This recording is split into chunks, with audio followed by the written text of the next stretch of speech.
Hello, everyone, and welcome to Blood, Fate, and Fortune, a game of swashbuckling, sorcery, and seduction, all set in the world of 7th Sea. My name is Dan McCurdy, also at RevDMC at 247 on TikTok, and I will be your storyteller this evening. I'm going to allow my players to introduce themselves, starting with Wolfgar.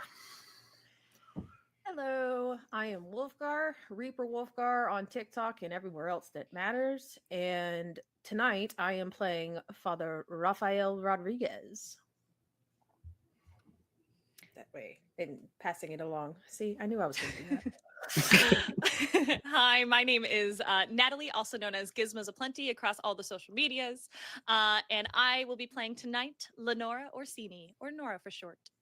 Passing it on over to Jeremiah. Hi, I am Jeremiah McCoy, aka Basics of the Game, here on Twitch and TikTok, and you can find me in other places as well. And I am playing Mykolas Kelvan, and I will be handing it off to our dear friend Took. Hey yo, I am Took, I guess, at anywhere you would like to find me, here on the Twitches or on the TikTokies. Doesn't really matter. I'm everywhere at this point. I'm going to be playing Roan Ibex, and I can't wait to have fun. Passing off to Lakar. Hello, everyone. I am Lakar the Artificer, anywhere you can find me on socials. And tonight I am going to be playing Umberto Vitale. All right, everyone, welcome to the game. And for this introduction to this new table here on the chapter, let's go ahead and dive right in so you all can get to know these characters. The tall towers of the Vatican Cathedral of St. Gianni vaulted high into the night sky over the northern Vodachan city of Fontaine, nestled comfortably in a valley shadowed by the Dondoro mountain range to the north and the Vatachi mountain range to the south.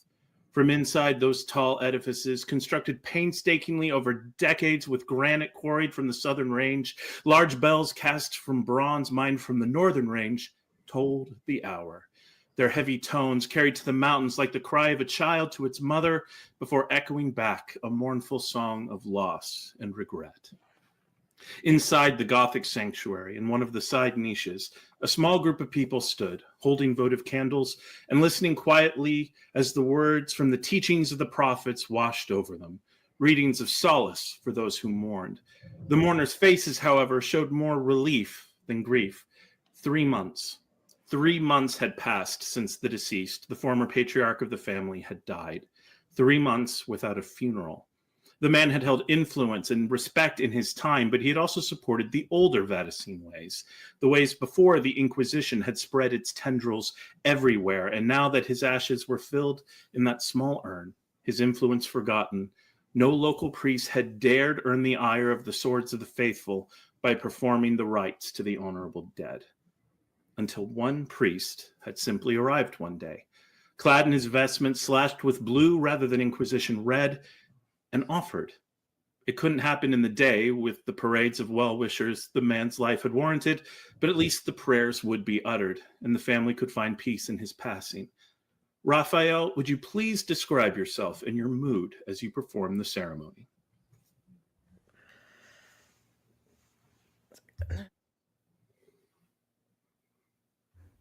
So Raphael stands at about a lovely 5'10". He's got shoulder-length black wavy hair, his steel gray eyes somber as he looked out over the assembled. Because the travesty that this man had to wait 3 months to be put to rest is just because of what was happening. It was not something he could abide. So as he is standing here, he is warring with himself in how it got to this point, and he is just hoping that even his small act of good can make some bit of difference. As you come to the close of the rite, raising your hands in benediction for the family, they step forward to thank you. The widow, a somber-looking woman in her widow's garb, puts your hands in hers. Thank you, Father.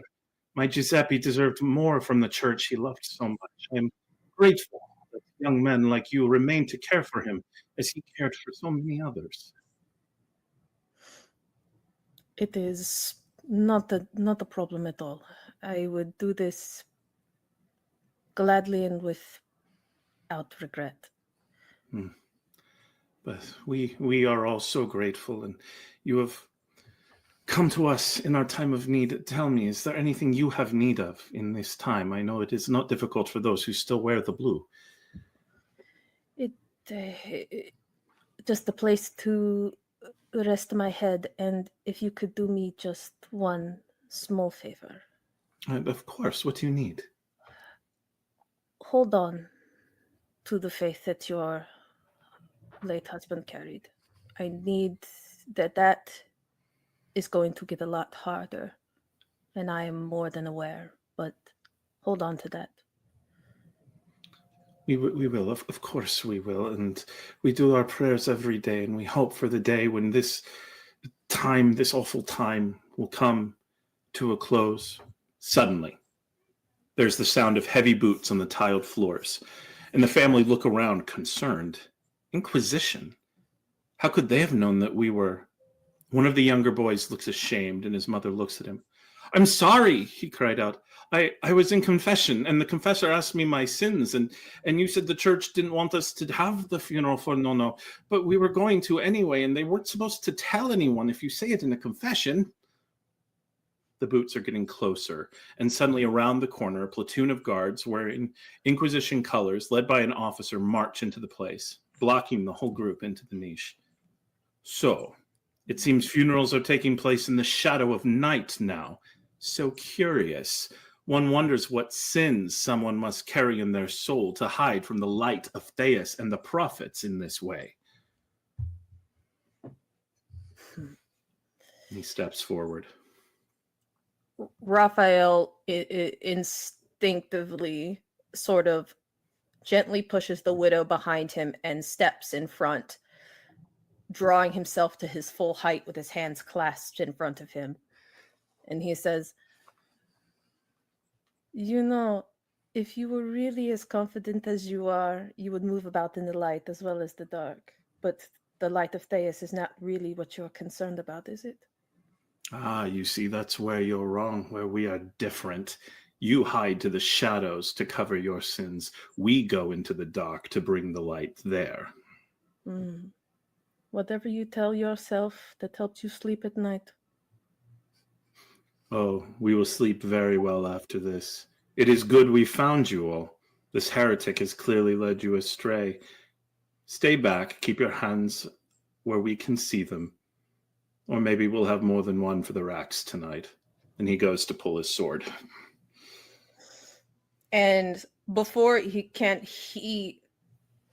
Raphael will step closer and into auditory space and drop his voice so it doesn't carry to the people behind him, but that the man in question can hear him. And he goes, do you really want this look right now? Here? This is bold. Bold even for you. And this is a funeral. These people just have been waiting 3 months to bury the man that they love, and you come in here and mar it with your act of violence. Surely you can see the mistake that you are making by doing this. The prophets preach patience, do they not? They should have waited their time, instead of allowing one such as you to mar the good name of their grandfather. It is clear this is about to come to combat. What is Raphael doing? So they have them backed into a corner, essentially, right? Yeah, there are walls. Yeah, there's walls behind you, and on either side, the only way out is through. What he's going to say is, if violence is really what you wish to do, then at least let them leave. They do not need to be caught in the crossfire of this. You would face us alone. Bold. The family can pass, so long as the heretic remains.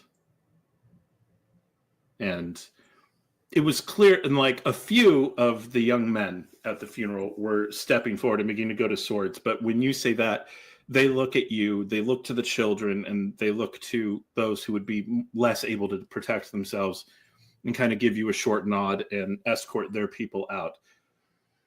And as they are doing that, the guards fan out. Mhm. There are 10 of them plus the officer.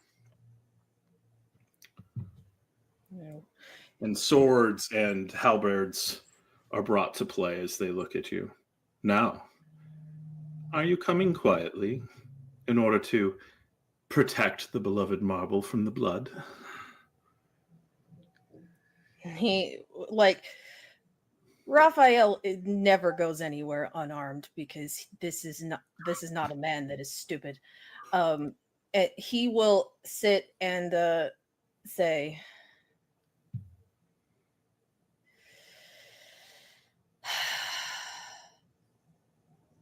"Vaya con prophet," and basically will draw his sword and is going to initiate combat because Oh, right. Okay, this is getting into a combat risk. And the way these will work is we are going to come up with how Raphael is approaching this combat, and he will roll accordingly, and we'll use the raises that he gets in order to carry out combat. So how does Raphael go into this fight? Is he swinging hard? Is he being a little more clever? What is his approach in combat? he is basically going to set it up like he's going to draw his sword and basically bait them into attacking him, and he's going to very much like very swiftly and sharply deal with people, but he's not going to go too hardcore like strength like he's not going to go full brutal. He's going to go a little more dexterous, a little more clever with it. He's letting them come to him. All right, give me your finesse plus your weaponry, please. I get all sorts of things. And then the extra die because I'm using a sword. Oh, and also one extra die because this is your first roll of the campaign, so you get flair. Flair is a dynamic that you get to add one dice every time you roll a new skill, risk with a new skill set each time in a scene. So.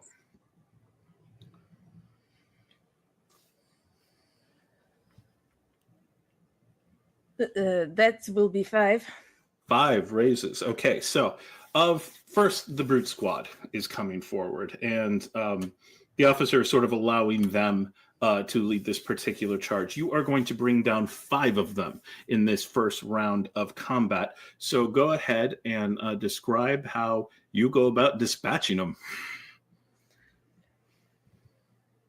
It's like if you were not paying attention, you almost wouldn't see what he's doing. But if you have a trained eye, you see the quick and sharp and efficient way that he slips the point just where it needs to go and very solidly does that. And does this with finesse, with so much finesse that it is one of those, if it weren't such morbid circumstances, it would be a beautiful thing to witness. Mm-hmm. The guards are rushing towards you, some of them having halberds and going for the stab, but you are able to just sidestep all of the weapons and move through. Your blade just swishing out and cutting, and blood comes out, and people collapse, or you cut tendons, and they collapse down to the ground. And soon there's 5 of you around, but there is a big group here, and of those that remain, you are having difficulty holding them back. You are going to take 5 minor wounds from this brute squad as they are moving at you, leading to your first dramatic wound. One of them, as you are making a spin, their slash goes out, and you take a solid cut along your shoulder, and you can feel it, and you can grab at it as it hurts. But you are not out of this fight yet. If anything, now you are mad. The officer steps forward. You fools, he's one man. Bring him down. Now with the officer joining, they are 6. What is your finesse for this round of the fight? Let me roll this again. Going to see. Are you doing the same approach? Um, Same style of fight? same style of fight to deal with the brute squad because he wants to save the officer for last. The officer is still a brute, but he's going to be the last. Okay, so this is also going to be your finesse and weaponry. How you no longer have the 1 die for flair. However, you do gain the 1 die because you have your first dramatic wound. So same number of die as the last roll. Oh, this will be good. Let's roll this beautiful bean footage. Oh, okay. Oh, all right.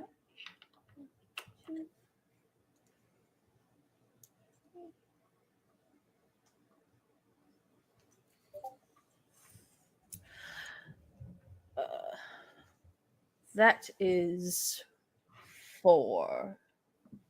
4 raises. Again, another 4 of the guards go down as they come forward. And now there's just one of them left. This one a little bit nervously holding his polearm. And the officer who pulls the sword and steps forward to face you. You do... Let's see, there were... Yeah, so... and with them both still in it, you take 2 more... minor wounds, but this is not enough to get up to an actual dramatic wound. So you're keeping them at bay. They're not hurting you, but you are starting to get tired in the fight, holding them off. Why won't you go down? You did not think that trying to take me in was going to be an easy task, did you? By the light of the prophets. And they both charge. Any change to your approach, or are you just... going to finish him off? He is going to time it because there's something he wants to do with the final blow. He's going to basically what I want Raphael to be able to do is sort of jump up and use it, like crack the guy's polearm and use the crack to kind of knock him off balance, sort of hitting the wall so hard he passes out or is unconscious or is whatever state he's in. And then he is going to end sort of his upswing and put the blade of the tip of the blade up under the officer's throat.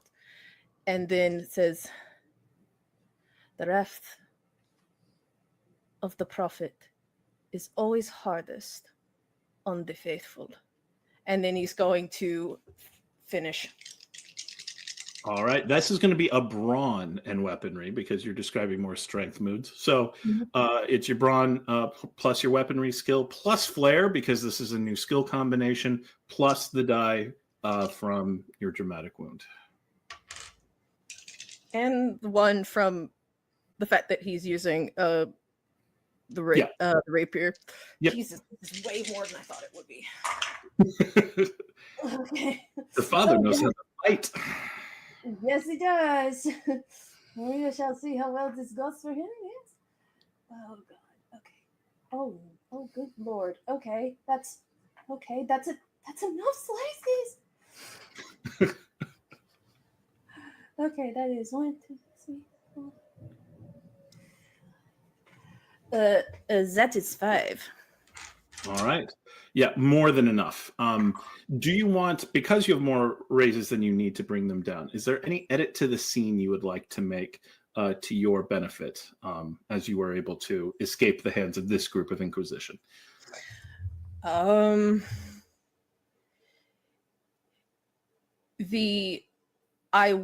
want to be able to have disarmed the officer, basically caught it,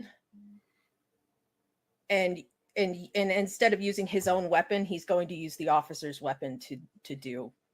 All right. You are able to move around, disarm the officer, and as he's looking at his empty hands, you're able to finally just take this last strike, and he goes down. You look around, the family has escaped, and you begin making your move out into the greater cathedral. Meanwhile, elsewhere in the cathedral, the heavy ringing of the bells high above signal another hour passed in the night. They were, perhaps surprisingly, not the only noise. Even after sundown, the activity in the massive sanctuary hadn't entirely gone away, with some vocal petitioners lifting up their prayers from various pews, while others congregated near the votives to light candles in memory. At least one person, however, did not immediately seem to be there for religious purposes. Having accompanied Fr Rafael to the cathedral in case he got into trouble, mainly because he always does, Umberto Vitale had gotten a bit uncomfortable during the prayers and had elected to explore the cathedral instead. Describe what Umberto looks like and how he handles himself as he walks through the church. Umberto has the rapier around his waist, almost head to toe black, except for the shoulder straps he carries, a dagger at his side, and he's mostly just wandering around, admiring, but mostly kind of slightly uncomfortable, maybe even bored. Mm-hmm. All right. As you were walking around, lost in thought, suddenly you saw a group of priests walking through. Though they did not seem particularly hostile, neither did you feel interested in getting a sermon on proper church attire, and so you ducked quickly into the nearest available hiding spot, in this case, a confessional on the priest's side. You'd only meant there to hide there for a little bit, when all of a sudden you realized that the confessio seat is also occupied. Forgive me, Father, for I have sinned. It has been 3 days since my last confession.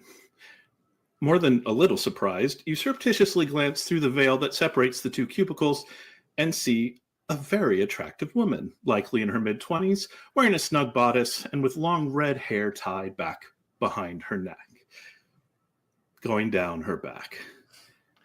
What is your response? It is okay, my child. You may speak plainly here. Father, I must confess, I know that according to the prophets, we should always pursue knowledge and our education wherever possible and seek to prepare ourselves as we grow, but I find that I am often taken away in passion, that I see those who are around me and I admire not just their minds, but the cut of their look, the way their cloaks flow behind their back, and just a passionate man. Just, I feel I'm often distracted by such passions. I understand, my child. I would be remiss to say that, yes, even I succumbed to things like that when I was younger. There is nothing wrong with admiring a person. What would this world be without passion? What kind of world would we live in? Passion helps us create, helps us explore. If you didn't have passion, you would be a shell of yourself. There is nothing to be ashamed of in this. Father, I wish it more often it were you that gave the sermons on the feast days rather than those boring older priests. You sound younger than most of those who often meet me here. It is the blessing of my faith. I let the prophets speak to me in such a way that what do you say? They do not, I am not burdened by the anxieties other people might have. So it has let me keep a more youthful vigor. You say you are not restrained in the same way that the others are. Does that extend to how you interact with your flock as well? I am a father, not a saint. Could we perhaps see each other face to face? Oh, my dear, if you in your heart would like that, I would most appreciate that. You hear the door on the other side open. And then the door to your side opens, and there's a young woman. She opens and she looks at you and goes, "You are not dressed as the other priests, I see." Like I said, priest, not a saint. She comes right in and goes for the kiss. What's Umberto doing? He will not stop her, and he Yep. will. She goes in, just wraps her, and like this is not particularly subtle. And her hands are starting to go for the various buckles on your armor and stuff like that. And she is clearly escalating what is happening. He will assist with helping her take off what she is wearing. All right. It doesn't get too terribly far, however, when suddenly the door opens and someone else steps forward. Ariana, what are you? Who are you? What are you doing? And like, someone pulls it back. What are you doing near my daughter? Guards! She needed advice. I was simply helping her feel free.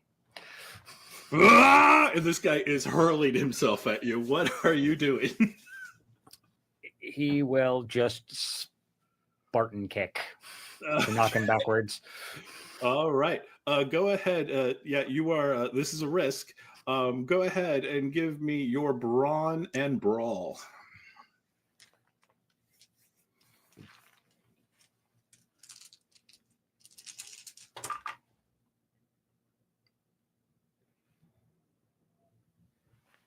Two. Did you remember your die for flair? Mm-hmm. Okay. So as he is moving in, you are able to get the hit him on him knocking back. However, it's a very small space, and he is flailing around, screaming. And so you are going to take 2 minor wounds from this little interaction in here. And behind him, you can hear her like trying to pull him and saying, "No, no, Papa, don't! I love him, I love him!" And you manage to see a little bit of a break as she pulls him back a little. He will take off and try to readjust the things that she tried to unadjust. Yeah. You pull loose and you get out and looking around. She's desperately trying to keep him away. However, he did just yell loudly for guards, and 5 of them are walking around and saying, well, not actually saying anything. They're just pulling swords, like.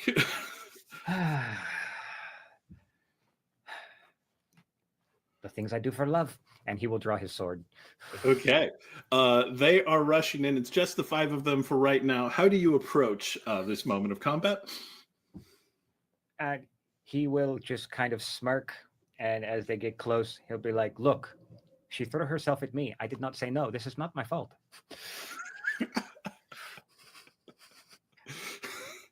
Okay. So panache and convince, I guess, as you're apparently going to try to talk your way out of this. Don't forget your flair.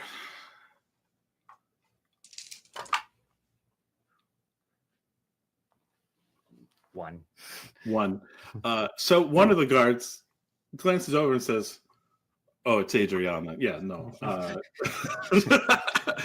The other 4, however, are coming in. You are going to take 4 minor wounds, which I believe gets you to your first traumatic. Basically, it's going around. You're trying to explain everything, and then one of them gives you a good punch to the face. You're going to have a good shiner from that one after the fact. Oh. You see, I would not have been caught off guard on that had I not been love struck. You're going to go more for a fight in this next one, or you're going to try to? He's going to be like, "Okay, I guess we're playing this game now," and he will go in with a more stabby approach. More stabby. All right, that's going to be either brawn and finesse, depending on how he fights, with weaponry. He's going to go with finesse. Okay.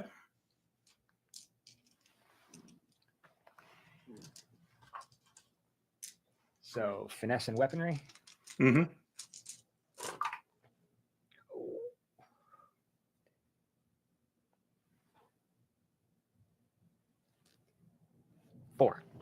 Four. Well, there were 4 remaining, and you moving around. Are you being like super stabby, or are you just trying to take people out of the fight? What are you doing here? He's just disabling them. Mhm. He's dodging around them as best he can and just stabbing to kind of incapacitate them. Yep. Moving around, simple, and finally just clocking the last one with the pommel of your sword, knocking him down. Soon, all of them are just around in a heap, and you have your sword out. And there is the girl and the father both kind of staring at you, neither of whom particularly seem to expect you to be able to drop 5 guards on your own. Adriana looking very infatuated at the moment. And he will put his sword away and then just kind of blow a kiss to her and then wave and take off. All right. As you make your way running off into the night, she goes, "Will I ever see you again?" If I am so lucky.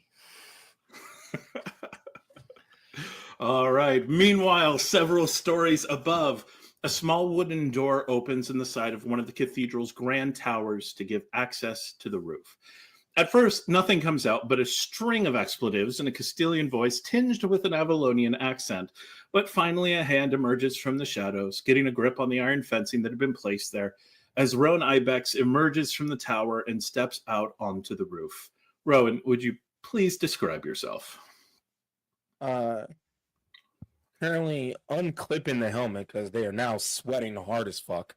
Mm-hmm. You see this very, very large woman, about 6'4", and nothing but muscles and scars, covered in at this point decently old leathers and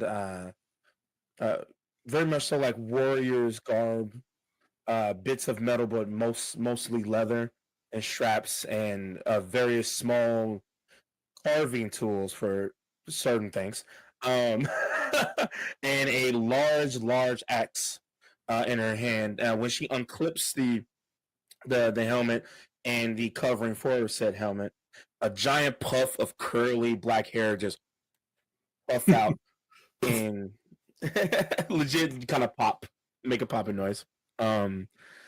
As she is now just shit just coming out of the. So this plan probably seemed like a great one, about 5 floors lower than you are right now.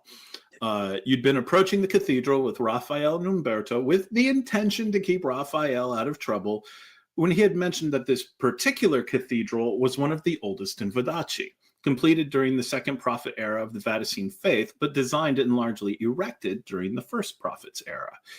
As the First Prophet largely spoke of people freeing themselves from the rule of the old empire, the Cern, the Fae, and any numbers of other horrific powers that face the people, you put together that a cathedral built in that era would not feature gargoyles.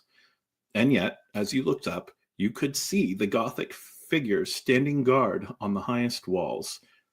It seemed simple enough. Gargoyles are among the monsters available in the book, and so once Raphael had begun his service, you just found your way up here to take a look around. But now that you are standing here, 5 stories above the ground, with only very flimsy fencing to keep you from sliding off the domed roof, what is Rowan thinking? She's first Also after having climbed all those stairs. Oh yeah. The first thing she's. All I know is that you better be fucking up here. You stupid gargoyle. Secondly, she's gonna like look around, and for any statue figures that should not be there. Looking around, you do see there are some statues. They all are outward facing, so it's hard to identify them. Most of them seem human, and most of them also seem to serve the purpose of spigots of some point. Usually a prophet holding their hands out like this, the main idea being that rainwater runs through them and then goes down, extended from the walls, rather than running down the walls and causing damage to the masonry. The gargoyles, however, do not seem to serve any such purpose. You can see 3 from where you are right now. 3. Yeah. She's going to take a deep breath. Oh, I know I told Raphael not to do something stupid, but Mama needs some money. You got to see she picks up the helmet, puts it back on, clips it, and she goes, "You have a count to 3 to show yourselves, or I'm coming. And you're not gonna like when I get there, huh?" As she just kind of starts walking slowly forward with the axe in her hand. So far, no reaction. As you are walking forward, I'm going to need a finesse in athletics as you try to walk on the sloped roof. Please fall off the roof. Please fall. No. If you would like to choose to fail, that is up to you. I could.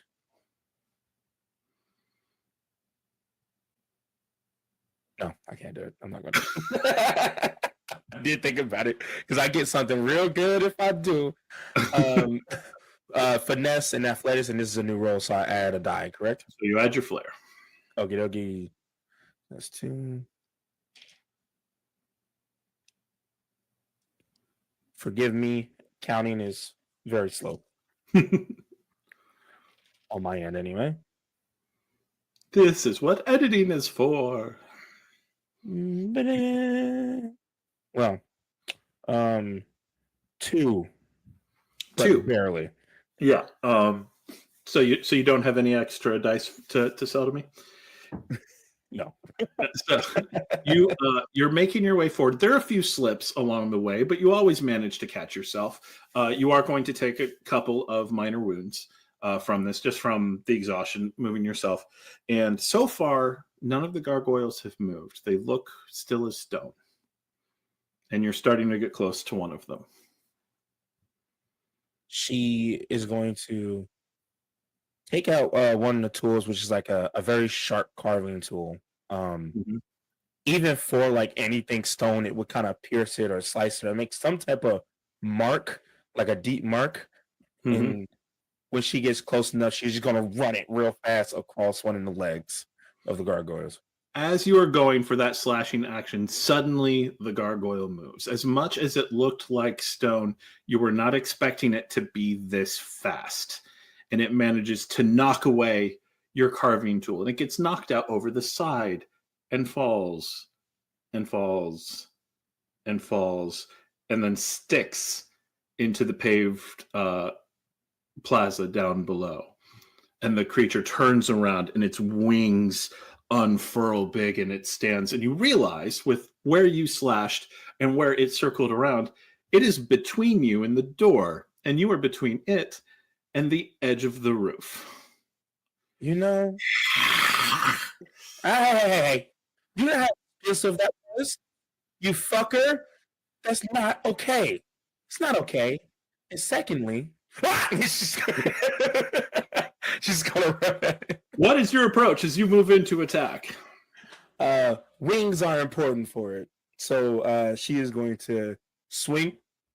Oh my god, I hiccuped. Oh my god. She's gonna swing forward. Hopefully she will hit a wing, but if she just hit it, that's fine. But she's trying to use all of her brawn to do so. All right, brawn and weaponry as you are swinging the axe.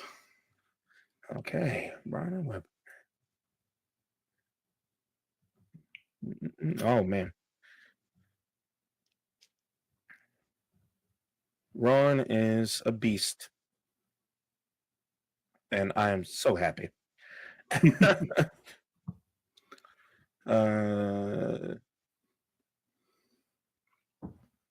And then flare. Oh, boom. Yep. Okay. Don't forget your flair. Oh, and I get one more because this is a weaponry risk. Yep. So there. All right.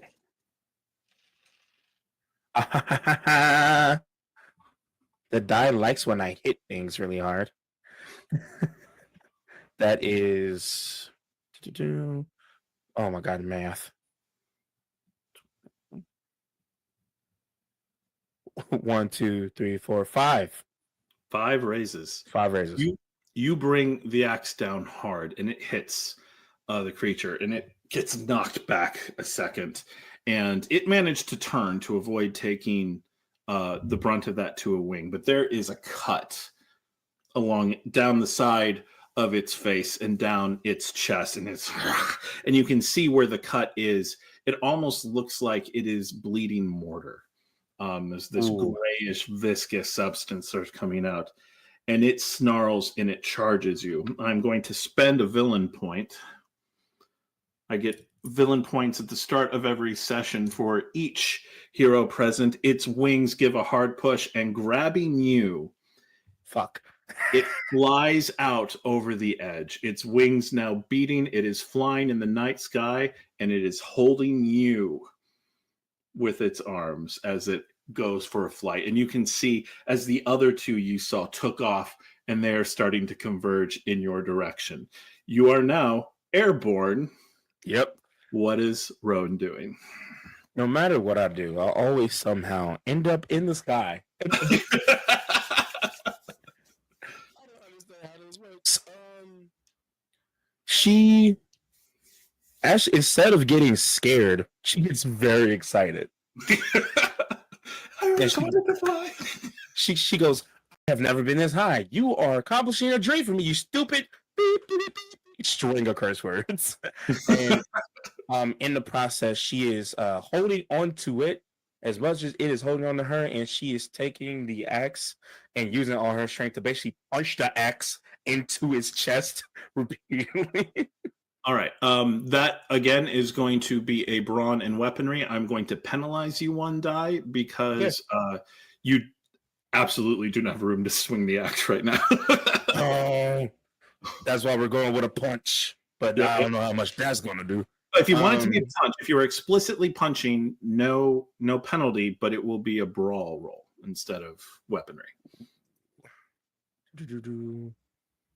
Which would also give you flair because your last roll was weaponry. That is true. You know what?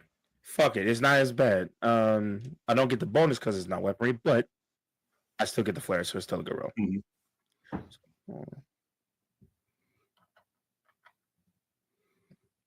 Yeah. Oh, and also to be clear, I will be noting if you're punching the thing, then you're only holding on with one hand. Shit. That won't come up into this, but it might come up later. It might. It might be a thing a storyteller mentions. Who knows?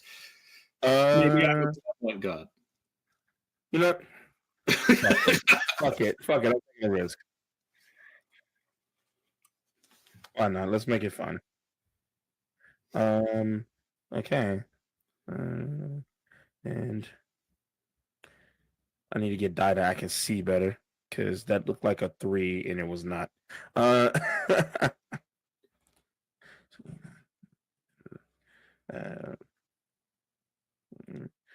have 1 die left over. No. Before you even ask. No. A great way to get a hero point.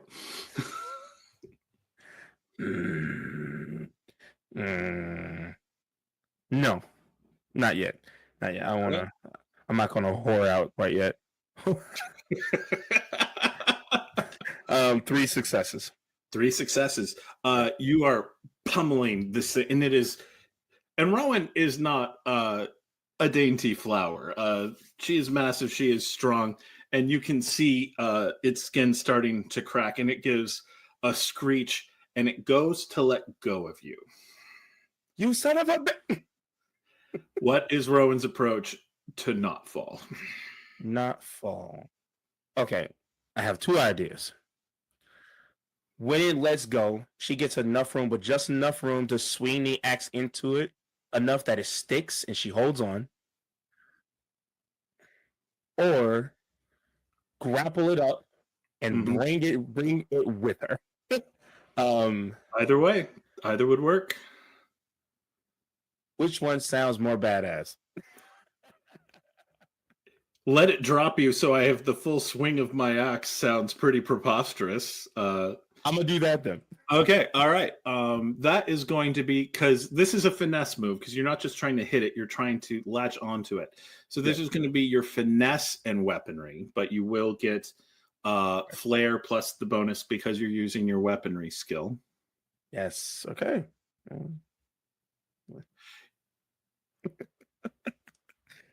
Oh God, I love her so much. And then, okay, yeah, still a good amount. I'm gonna die.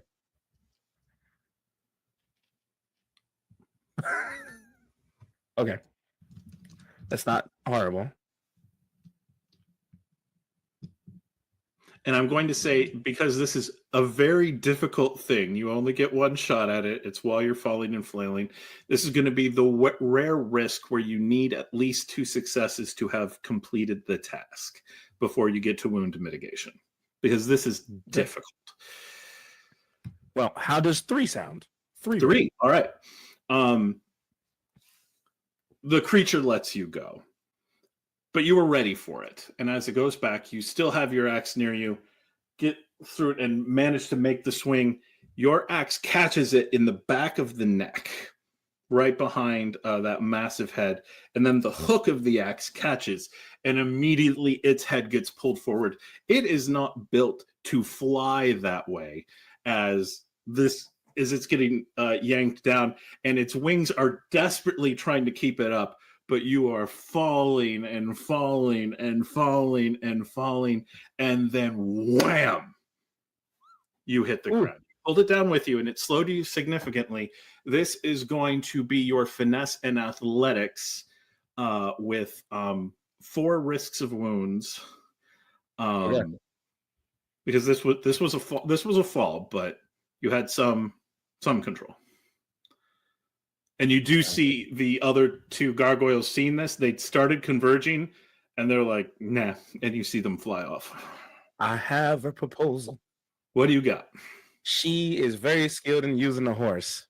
Could she, at some point, straddled it and rode it down? Like Not a with wild the setup goat? you were on. You were hanging from it by an axe haft. You don't have... Okay, cool. I like the sound of it, but that needed to be the approach when it let go of you, not when you're That is hanging. also true. Noted. I fucking love it either way. Okay. Math again. And then flare. Okay.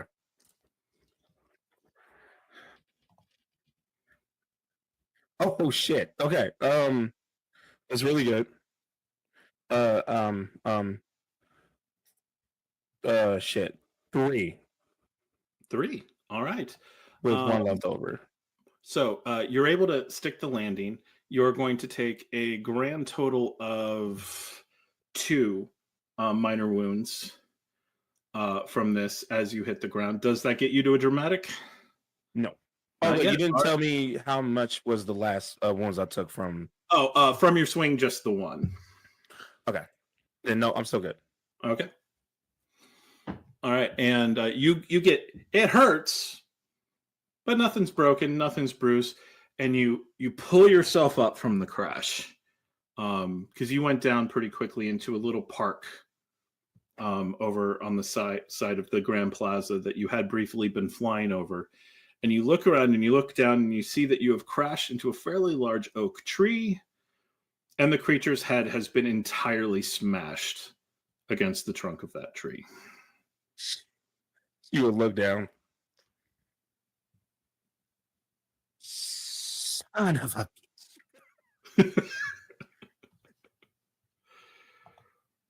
Is its body still there?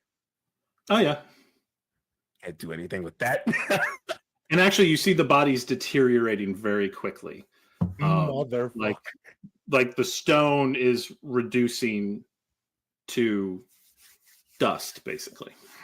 Well, I think what she will do, she will sigh greatly, like to the point where people around her a mile away can hear her sigh. And she will grab a napkin and kind of dip. She will grab a napkin and dip it into. Yeah, she would like dip it into like across, not dip it, sorry, wipe it across her axe and go, "I'm keeping something, you flying fuck."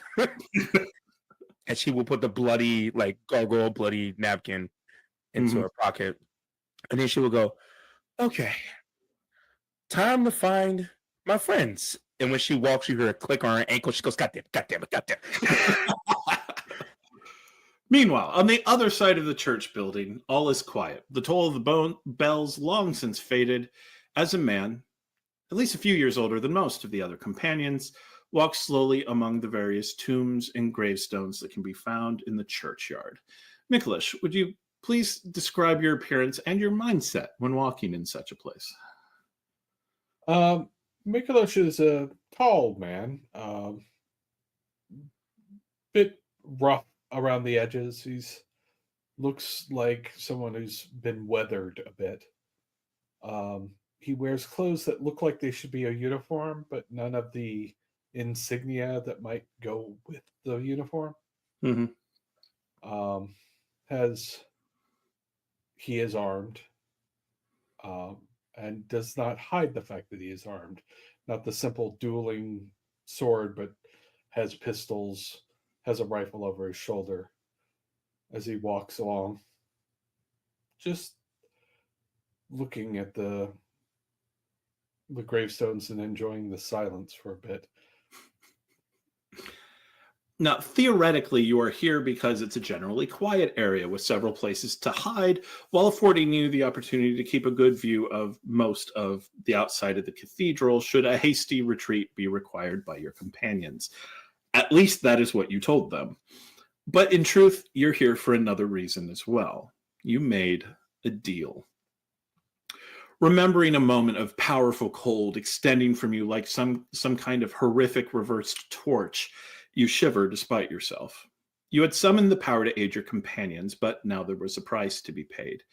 You were to discover the mausoleum of the Manili family, break into the vault of Cesare Manili, and remove a small bag of valuables, which were to be given to a beggar named Marty, that could be found near the tavern, which was the party's rendezvous point, informing him that it was a gift from Angelique.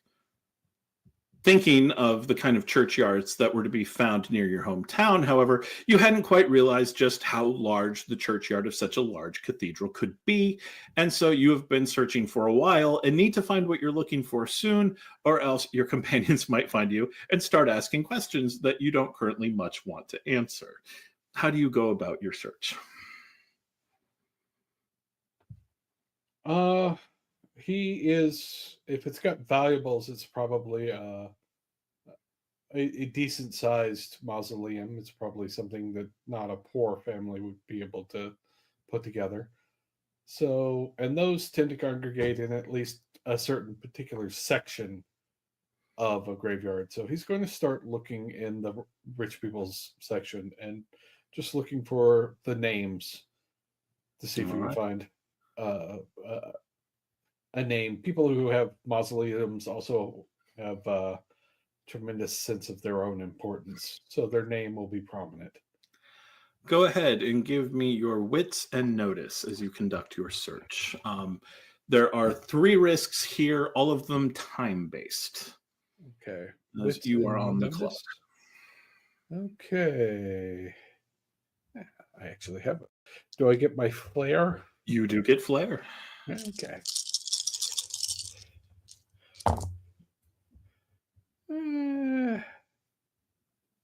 I got 2 raises out of that. 2 raises.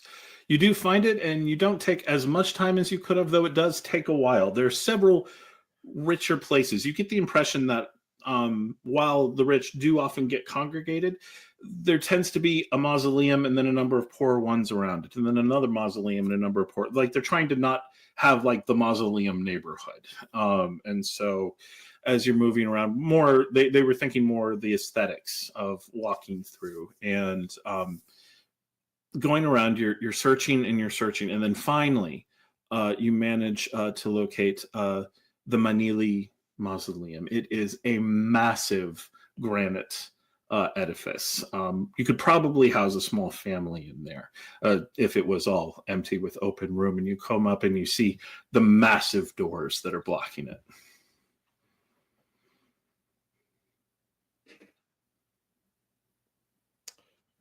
Well, that's a waste.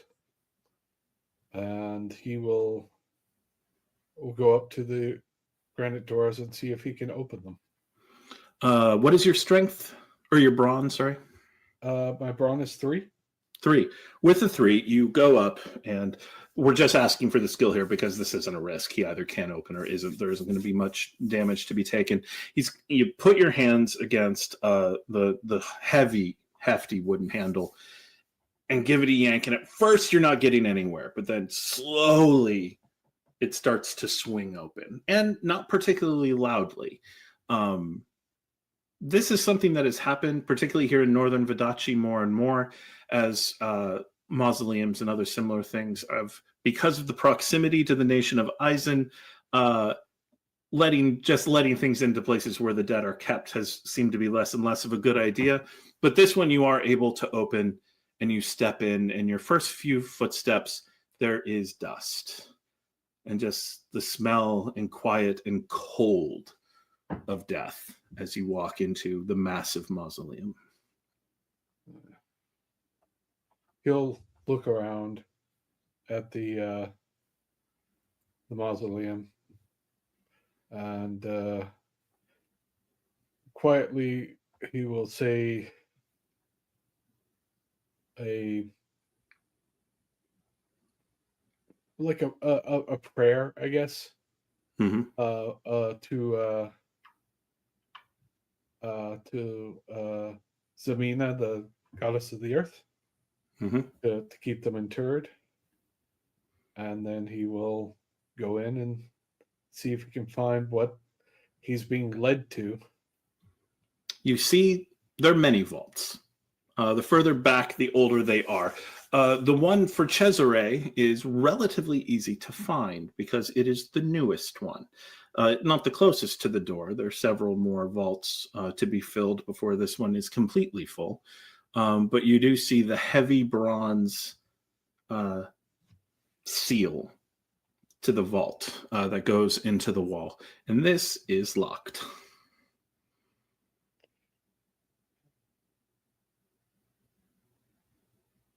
Well, he is not much of one for thievery. So he's going to break the lock. Okay.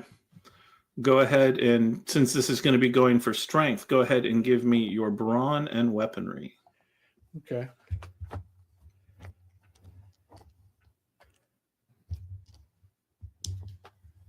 Okay, and flair. Mm-hmm. And he's going to use something blunt, like the butt of his rifle, Yep. to do it rather than risk breaking a blade on it. Mm-hmm. Oh, that's not bad at all. 1, 2, 3, 4. 4. Excellent. You deliver almost perfect force to this thing. There is an uncomfortable kind of reverberation with your shoulders, but actually, let me clarify. You are going to take one risk, one consequence of this. Are you going to favor a little bit of hurt to yourself, or are you going to favor quiet? What is your preference? He prefers a bit of quiet. So okay. So yeah, you get the reverberation in your shoulders. Take 1 minor wound, but it opens, and it was about as quiet as this could probably be. And the lock breaks open, falls loose, and you are able to reach in and pull open the massive vault drawer, essentially, as it pulls out into the open space. Underneath, you see, and within, you see the entombed body of Cesare Manili. It is laid back, arms crossed over, a sword hilt laid down almost the full length of his body, and then right at the cross section of the massive hilt and the blade, there is a leather bag tied there with him. He's will unceremoniously sort of grab the bag. There is a pleasant tinkling of coin, and you would guess probably some gems as well inside. He'll shove that into a pocket or one of his bags. The sword, just giving it a look, what kind of sword is it? It is a full-on bastard sword. No, not a bat. Sorry. It is essentially a great sword. Very, very wide hilt. Not a full Zweihander, not an Eisener style, but most people would have to wield this two-handed. Does it look more ceremonial, or does it look like something that this person used to more? As you're kind of looking it over and examining it, you notice some notches in the blade, and you realize this blade was used in fights. Probably for a while. I'll look at it for a second. And then close the door. He's not going to take any more than he has agreed to take. You push the drawer shut, and it comes closed. You now have the bag of gems. Anything else you're looking for in here? You're going to head on out. He will head out. He doesn't enjoy this sort of relationship too much, so there are times where he will be selfish and take money. This isn't one of them. So he's just going to head out. You head out into the graveyard, having closed, and as you were closing the massive door again, you notice some guards are moving in a direction. Are you sure you heard something? Well, it's worth a look. What else are we doing? What about that yell from before? It sounded like it came from high up and on the other side. So let the people who are dealing with the chamber deal with it. Now, let's just see. Just a quick search. It won't be much. What are you doing? Does it look like they're heading my direction, or they're heading vaguely your direction, but not to you? They're heading to this section of the cemetery, not specifically to the Manili Vault. I'm going to try and avoid making contact with them.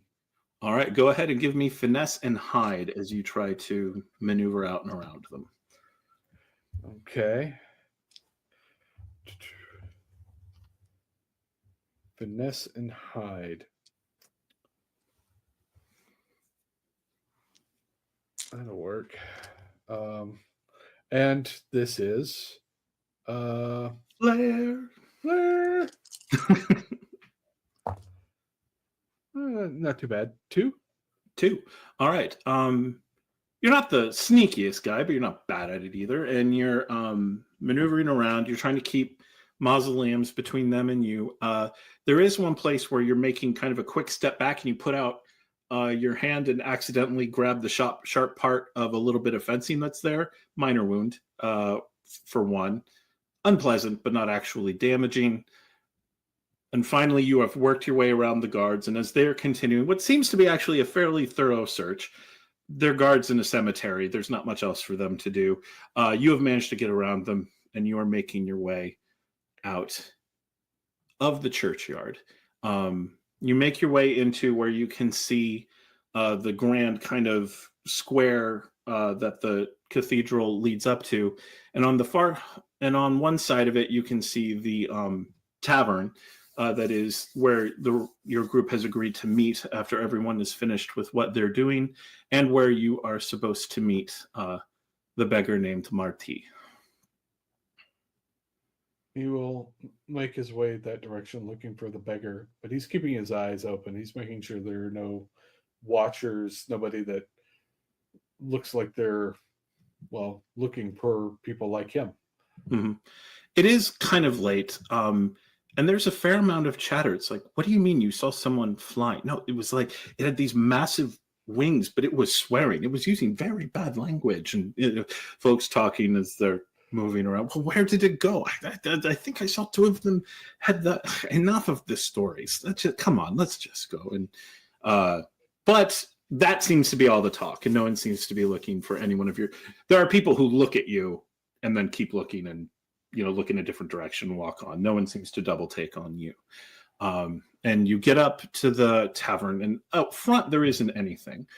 But as you look over to the side in a little alleyway beside it, you do see a man in fairly rough-looking clothing, plus a cloak wrapped around him, a hood up, who is kind of huddled up next to the wall to get what shelter he can from the wind.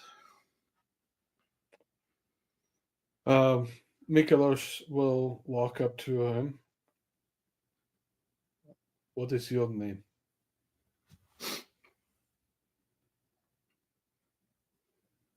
I am Martis, sir. He'll reach into his pocket, toss him the bag of coins and what have you. This is a gift from, what was the name? Angelique. Angelique. From Angelique, but she. And he looks down and all of a sudden opens the bag. And you see him reach into it. There are gold coins, easily visible, silver coins, easily visible, a number of decent-sized gemstones, easily visible, and he's pushing through them, pushing them to the side, even dumping the bag out a little and going through, and then right at the bottom of the bag, right in the middle, he pulls out a very simple ring, looking like it maybe was cast from bronze scraps, and he drops the rest of the bag as if it wasn't even there. And he holds it up and holds it close. Sir, thank you. Cesare was... We fought together. We were close, but when he died, I was kept from the funeral, and... Thank you. And he stands and he walks away, leaving the bag, leaving the coins, leaving the gems. After a brief moment of pause, watching him walk away, he will bend down and grab the bag of coins and jewels, knowing that they're constantly on the run anyway, might need it later. And he puts it in his pocket and gets to a point at the tavern where he can view the church and make sure that he can head back there if there's trouble, which it sounds like there already was.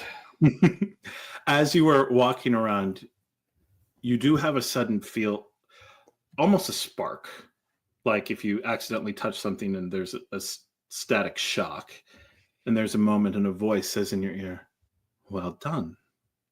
Ready for the next deal yet?"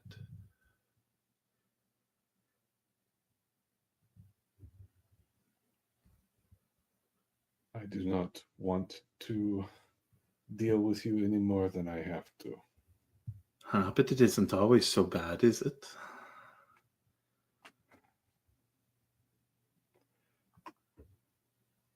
What do you want from me? Power. The kind we can only achieve together. And you want me to do all of these favors to gain that power? They are a means to an end, as my power is to you. What do you want?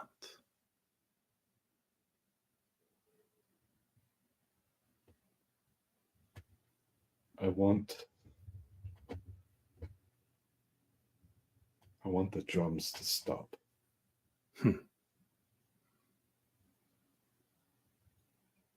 When an army's drums begin to roll, there's usually only one way to silence them. Meanwhile, across the main plaza from the church, one of the finer manor houses is hosting a party. Philip D'Antoni, a local don, is celebrating the first birthday and name day of his grandson. The guests gather from all around, bringing gifts for the baby and the family. But there is one here who was not on the official guest list. Leonora, could you describe yourself, please? Leonora is we'll say a shorter woman, 5'3", 5'4". She's got olive skin, dark hair, and these aggressively green eyes. She's wearing mostly a black dress with maybe a green overdress. Looks very Not as if she's from noble birth whatsoever, but enough to keep her clean and presentable for typical public appearances. Okay. It is tradition in Vodacce that on a child's name day, their first birthday, a sorte strega take his first reading and offer her blessing to the child. The boy's father, heir to the D'Antoni estate and a stout Vaticine with support in the Inquisition, has forbidden this. The child's mother, however, is a local girl, born to the merchant class, and sent out a request that a strega attend her child. Word of this has gotten to you. Your presence may have been forbidden, but you are no more inclined to leave this child and his poor mother without support than the father was to abandon a member of his faith. And so, here you are, attending a grand ball and party. The child and his mother are currently upstairs in his nursery. They will come down for him to be presented and named at midnight. Your goal is to reach them in the nursery and present your blessing before that happens. This will be a social challenge. You are going to be rolling a risk. Each raise you get is an opportunity for you to make an alteration to the night as it goes on. Should combat be engaged, the social event is over and any remaining risks are forfeited. Should we get to midnight and not all of your risks are spent, they are lost and the event is over.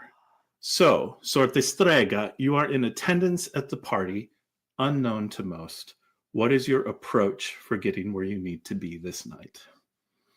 My approach would be to blend in with the crowd and try to work my way towards whatever way leads to upstairs, possibly talking to the help staff as part of the just trying to get information of the house whilst also trying to blend in with the crowd. All right, that sounds like that is going to be a wits and hide. Okay. Let's do this. Don't forget your flair. Yes. Oh, this is nice. Oh, I like that. Okay. I got 3 raises and I have 2 dice left over. Would you like to sell one of them? I am okay for now. Okay. So, I don't know why you all are so terrified of getting hero points. They do all these cool things. Anyway, so this is a grand affair. Many people have been invited, and not everyone knows each other. It's from a decent-sized town. This is a very wealthy house. A lot of invitations went out, and it is not a particularly difficult matter for you to just sort of slip in with the hordes of people who are coming in, and you are now in a grand ballroom. There are tables with food. There are people drinking quite a bit. This is a big, lavish party, and folks are enjoying it. Part of the reason why the child is upstairs is the child's probably been asleep for some time and will only be awoken to come down at midnight for the actual naming ceremony. And so it is relatively easy here on the ground floor to sort of maneuver your way through and around, and occasionally find your way into maybe smaller side doors. The only obvious way up from where you are a couple of very grand staircases that go up to a balcony that overlooks the entire room. You can tell immediately there's not going to be a way to go up them unnoticed. But you had mentioned speaking occasionally to servants. And as you're walking in, there is an odd sense of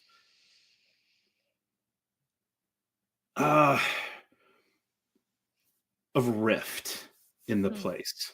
There are the people who, like the father, are very covered in Vaticine imagery. And there are others that have more old Vodacce influence in them. And that's sort of a weird dichotomy because Vodacce was the birthplace of the Vaticine faith. It was only later that it moved to Castile. And so the Vodaccians have been Vaticine for basically as long as they have been Vodaccians. However, in the era of the Third Prophet and in the age of the Inquisition, a lot of the older Vodachan traditions have been pushed to the side. And you can see some people who show very minor hints of following those older ways, and those who have kind of pushed them away and are coming into the new enlightened age that the Inquisition has been promising. And you are able to locate that most of the servants who are uniformly local and from poor neighborhoods, they all show the little signs of blessing. Almost as if they know this is a situation when a fate witch might come, and you don't want the fate witch to catch you not in accordance with the old ways. So you get very quickly that any nobility in attendance are probably going to be very Vadacine, whereas again, clarification, Inquisition positive, whereas the servants seem to be more still Vadacine, but in the old ways. Yes, I would want to talk to a servant that's maybe finished their tray and going to fetch more drinks, and to talk to them about the matter. Okay. This is going to be the first of your raises. This is your first sort of alteration to the scene. You managed to pull aside one serving girl. She had been going around with a large carafe of wine, and as it is emptied, she sort of puts it down and very quickly turns invisible to most of the crowd as she kind of gets small and moves out. And as she steps through a small serving door, you're able to very deftly kind of follow her and catch her there in the hallways. Oh, hello. Excuse me, Signorina. I am here to possibly find my way to the mistress of the house. She looks around and kind of makes sure, quick cracks the door, looks around, makes her nose, see this way, and she leads you a few steps and pulls you in the side and says, "We have been told that if any such as you, Senora, were to be seen, we were to show you out. But I know Mistress has deeply hoped that one such as you would come." She looks at her right in the eyes. Is it unfortunately that obvious? I do not think the nobles would notice too hard, but you do have the look. She touches her face and says, "Don't worry. I promise I'm just here to bless the young one." I did not like the thought. He's a delightful child. Well, the best way is if we can take you around. We can go up the bridal bower where she stayed before they wed. It is mostly empty outside of when we have special guests, and so and there is a stair. Quickly this way, and she begins moving with you and brings you to a door that looks like it does not get very open very often, but is the sort of thing. Some manors have this. Sometimes it's the bridal bower, sometimes it's the mother-in-law suite. It's the wing of the castle that can be made to look very good for a short time and then doesn't need to be used much when there isn't a special event happening. And she says, "I'm going to be needed back in the kitchen soon, but if you go around in here, I imagine you'll quickly be able to find the way upstairs." And then she is in the baby's nursery is adjacent to the master bedroom. Of course. Thank you so much for all of your help. And if it wasn't obvious enough, I was never here. Of course. I saw nothing. She kind of bows gently away. Oh, she does take a second to pull a key and unlock it. We go into sweep from time to time, so it shouldn't be too terribly dusty in there. And puts it away and makes her way. I go through the door and I try to make my way up the stairs. As you were walking through, it is a very lovely place to be set up, and you can see, but it is also fairly dark and not well illuminated. Do you have any way that you keep with you to kind of help you see your way through? other than perhaps a torch or a rag that I could spark, I don't really have too Okay. much. I don't know about matches or anything. Okay. Would you give me a raise to guarantee moving through quickly, or are you going to try to go without and see how quietly you can go with no light being lit in the... I'll do a raise to go quickly. Okay. So you spend a raise. And spending the raise, you are able to move. And there's a number of pitfalls here. It's clear folks come through to clean, but it doesn't need to look good in the moment. It just needs all of the deep clean stuff. And so chairs get moved around. There's a couple places that you might have tripped over, but you're able to kind of gently get out of the way, and you find the stair leading you up to the second story. And getting there, it isn't too hard to find a hallway that you can get to and lead yourself out of the bridal suite, and now you are back into the mansion proper. But here, the guard is tighter. You can see hired guards standing and patrolling the hallways, and the sound coming from the ball is going off. And you would guess that you probably have a half hour left before the clock tolls midnight. Can I read the room to figure out which room the mistress and the son would be? Interesting. You step in and you just kind of get a feel of the floor and the constant weave of so many fates. This is a very full building right now, and so many decisions are being made down before you. And so there are many knots and many spitting off. And as always, one single black thread connected to you, leading off in a direction as you glance southward at the moment. As always, but it fades in time. It's always there, but other things are flowing around it. And you do sense a certain vibration almost in one particular set of threads that you have often seen before. It is the vibration of a woman trying to do her best for her child in a dangerous situation. And you are fairly certain that if you follow them, they will lead you towards the mother. How interwoven is this thread amongst the guard? The guards are around, but the guards are always interesting because guards who are just patrolling, the choices have been made. They are almost like automatons to you. The one who gave them the orders, that's the one who chose. They are sort of just moving along a path. And with your read on the room, you don't even need to spend a raise to carefully avoid them, as you are able to very clearly get a sense of their patterns and move your way, avoiding what they can see. And you come to the door itself. I'm going to attempt to open the door. You put your hand to the door and it turns. It is not locked, and you walk in. You see a resplendent crib that has been set up. This sort of thing, and old. This was probably built a few generations ago and is well upkept every time a new child of the family is born. And sitting in a rocking chair next to it, holding a bundle in her arms and just sort of gazing down into that bundle, you see a young mother, well dressed, clearly the wife of nobility, but also with the look of a girl who has been elevated to the nobility she is currently in. And rocking back and forth, she has not seen you yet.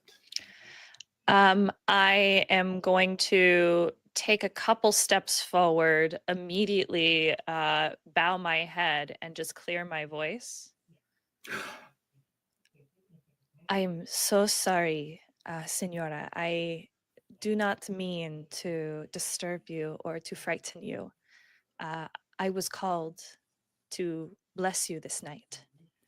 You. She stands, looks down at her son, and gently places him in the crib and comes forward. You came. You said no one would come.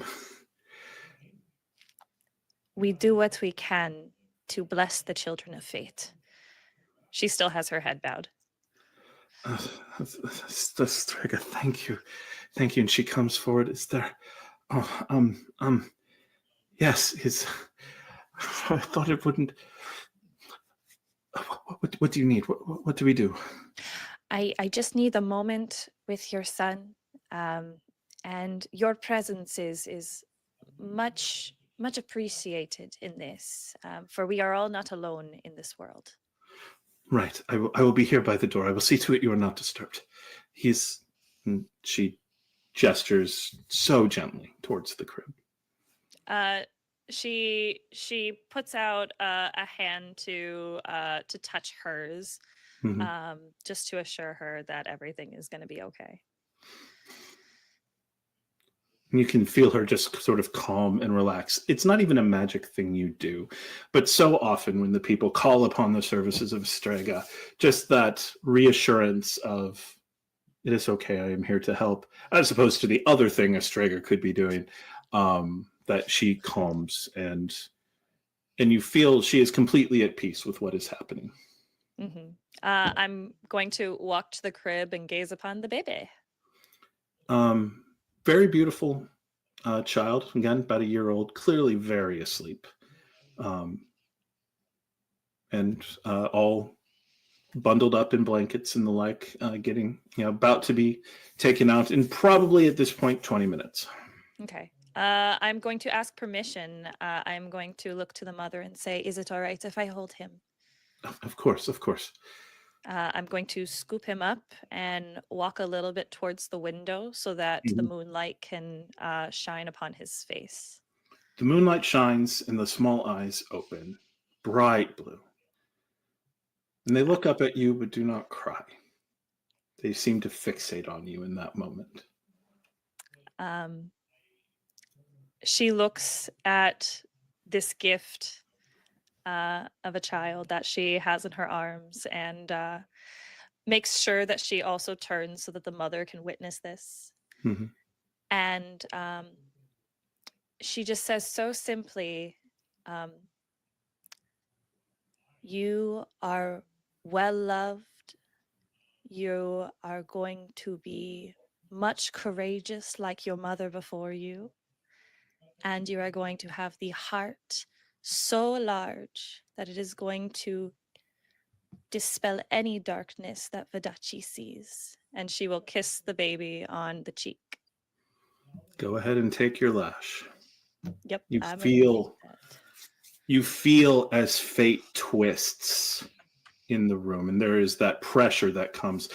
Blessings such as this often are fleeting, are a temporary thing. They do not last forever. But given tonight, on the child's name day, you sense it settling onto him. Set so gently as if you were setting a blanket on a baby, but it settles on him and in him. And you know that it is going to be a part of his life forever. As she finishes, she starts to hum a little tune that she learned from her parents, and she walks over to the mother and gently places the baby back in her arms and saying, you are very, very brave, and you are not alone. But I will say, I do request guidance to leave. Real quick, before you get there, there's one last thing that requires to be done. The baby starts to read. I have to read the baby, that's right. And this is not just a matter of glancing, because as you look, the baby's fate seems open. There are no arcana associated. The deck will find it. As you set her in her chair, and in where she would normally be able to put up her seat, you set out the footstool, and kneeling before her, you take out your cards. You shuffle them how you desire. You cut the deck, and you place first the major arcana for his virtue. Okay. What is it? It is the glyph. And then you set out the one for his hubris. And it is the tower. Your son will be very temperate, but he can be arrogant at times too. But just know that he will keep loving and be as courageous as you are. Like his father and mine. Thank you. Yes, if we need to get you, and she comes up and wraps you in a hug of thanks. She kind of has her hands like just Mhm. here for a moment and then continues to embrace because she's not used to getting thanks for these things as often. Do you think she's often been called upon for the first blessing in the first reading? I think this might be her first time. Okay. So this is very nerve-wracking. And she steps back and she's like, all right, yes, this way. And she takes you in hand and brings you forward and goes to open the door, and you both step out into the hallway, and she begins explaining which way you are going to go when, what is this? And coming up to get his son is the father. Did I not instruct that such as her were to be kept away? Oh, senor, I do not know of what you speak. I just came to grab nice cold rags for your wife. All right. Go ahead and give me your wits. Oh, no, sorry, your panache and convince. Oh gosh, okay. You are talking your way out of this. I'm talking my way out. Because I'm not wearing a veil, so it shouldn't be that obvious, right? Mm-hmm. Okay, I got 2. Is On that 2. Yeah, 2. With 2 die. 2 left over? I have 2 die left over. Actually, wait, hang on. You never broke. Did you have a raise remaining from? I did from have the a raise social remaining challenge? from the social challenge. Okay, you're still in the social challenge. This did not come to combat. Okay. Because your original challenge was your wits and hide. Mm-hmm.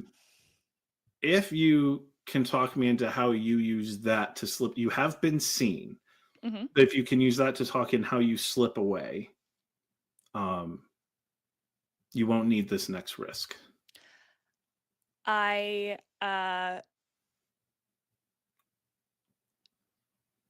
So not in convincing him, just Yeah. how I leave. Yeah, like this is just you've been seen and now you're walking out. If you can talk through how that happens, you can use that last raise and leave without the social being disrupted. Sure. I'm going to try to exit the same way that I came. I'm going to try to go back through the bridal suite. It is amazing to watch because you have read this room. You know where the guards are going to be. And he challenges you and he's angry. But you just walk. You are fate personified.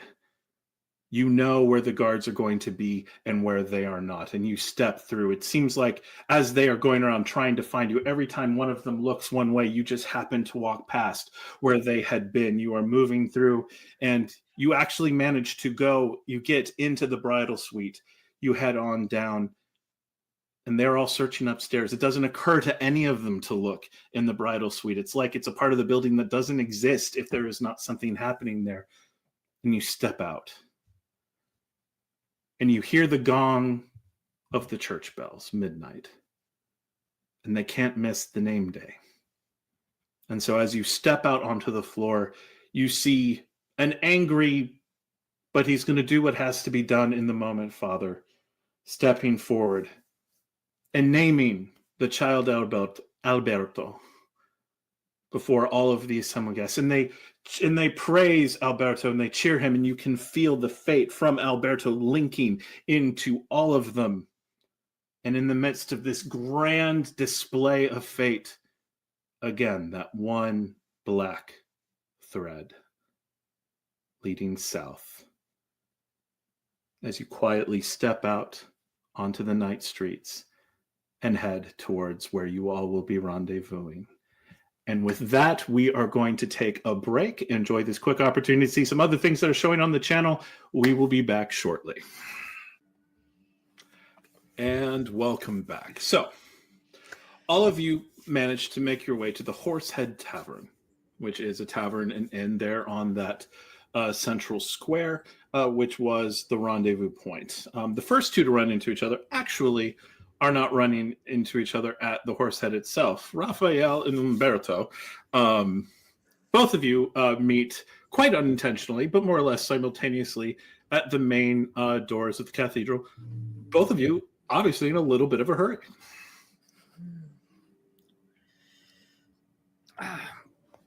Buonasera. Buenas noches, hermano.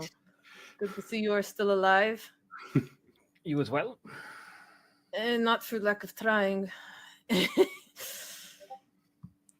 From behind, you suddenly hear a very melodious voice say, "Wait, Signora, you never told me your name." Rafael? Do you do weddings too? Pinche, wait. Oh, hold on, wait. Just a second. Tienes que estar bromeando. I'll just have to deal with her father, but it'll be fine. Just give satisfy the poor girl's curiosity, please.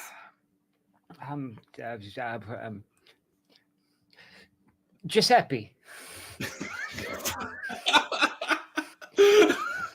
I'll never forget you, Giuseppe. I'll never forget you. I forget what her name was. You I'm not at this point. I should not be surprised. Look, I was just hiding, okay? There was the thing, and then she threw herself at me, okay? It was completely... That's how all of these start, Umberto. That the wrong person keeps throwing themselves at you, and it is never your fault. Never. It could not be the fact that you constantly reciprocate. Look, it would be a wasted opportunity if they're going to throw themselves at me. I'm not going to say no. It would be rude. Sure, and you, as always, capitalize on every opportunity given to you.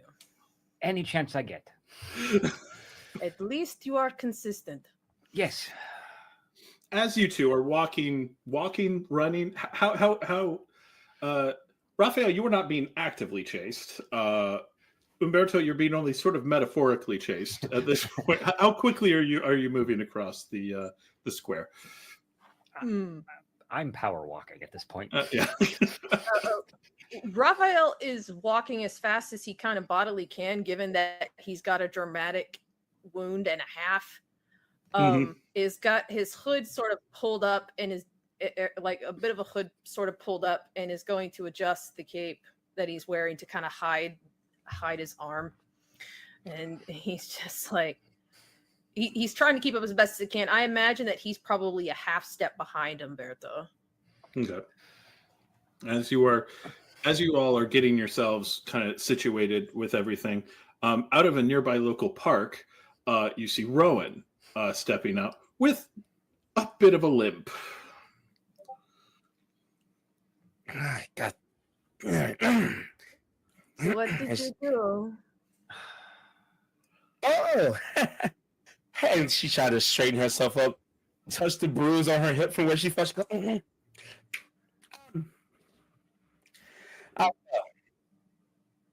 Did you fall out of the tree? let's say 100 feet in the air. You were dangling off a building? You watch as Rowan kind of looks up to the rooftop, and Rafael and Umberto, both of you remembering the brief conversation about gargoyles, you glance up and there aren't any. She's just smiling. Did you at least win? the fucking head was smashed into the goddamn tree. And then the body fucking disintegrated. So you know what? What I did get is she pulls out basically like a concrete napkin, and she goes, "I can't have nothing." Oh.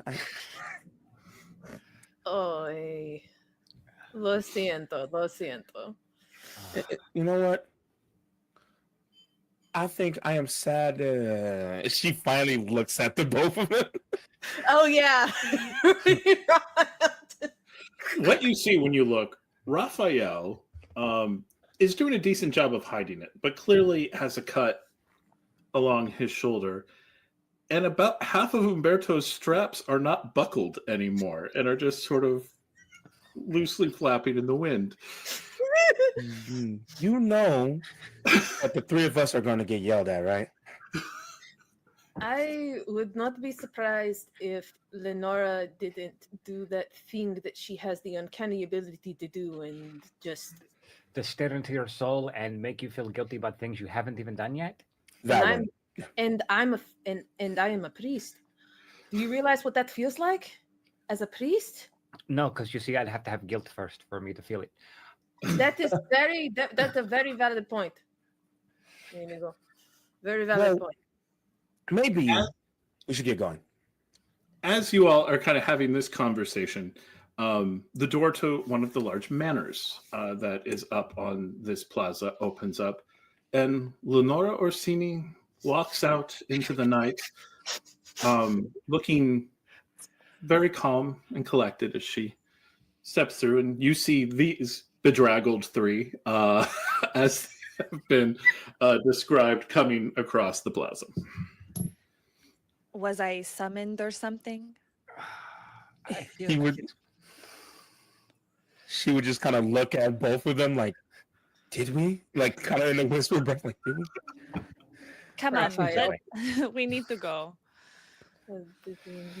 And Raphael does his best, and still half a step behind the group is probably going to be the case as he moves. I think Lenora would basically be leading the charge, but And as you all get up to where the Horsehead Tavern is, coming around the side, out of a side alley, and holding a small leather pouch is Mykolas. it looks like you are busy, Mykolas. Slow night. Oh, Oh, it's good to I know that at see. least someone's night is uneventful. I mean, yeah. It's funny when you choose not to get into trouble, you don't. Some of You us know- do not have the luxury of making that choice, Mimigo. That one. Yes, I'm sure that you had nothing to do with the choice to have a funeral in the middle of the night in the midst of Inquisition territory. And that'll get a look from Raphael to Mykolas, and for the briefest moment, sharp. But Raphael is already used to this, so it's not anything that lingers, but it's more of the snap to reaction, and just sort of shimmies out and kind of is like, should we head inside then? I need to take care of this, and sort of rolls his shoulder, the injured shoulder, a bit. oh. Yes.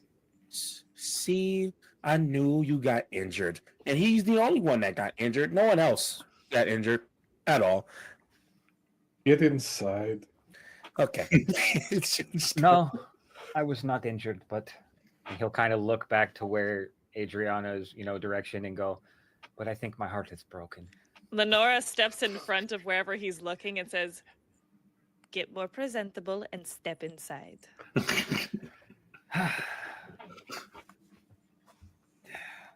Fine. How did you get these straps done so quickly? It takes me forever to get them up. Yeah. He will look over at Lenora. Just gonna pause for a moment.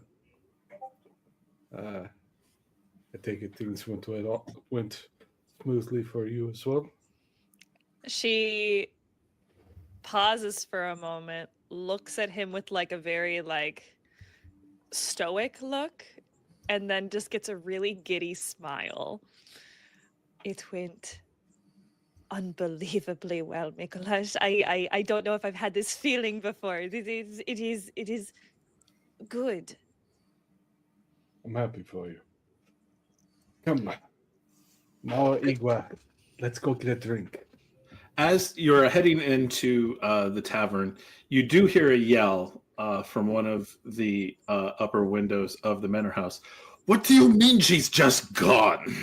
And you all step into the tavern.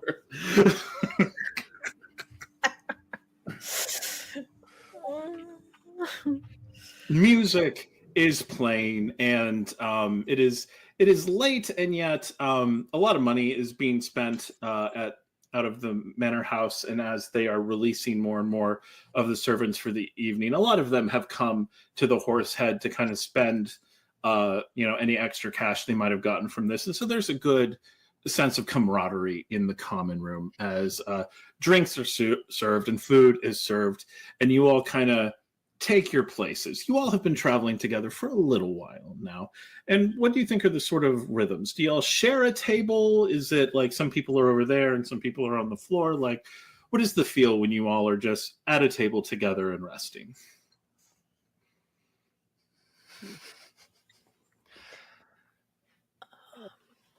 Rowan always tries to pick the biggest table, and because she's been learning that she doesn't have to be aggressive all the time, if there's other people at the biggest table, she would ask nicely if they could get the table.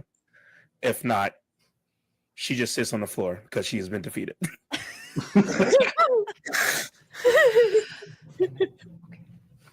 I would take a guess that Leonora would join whoever of this party at a table.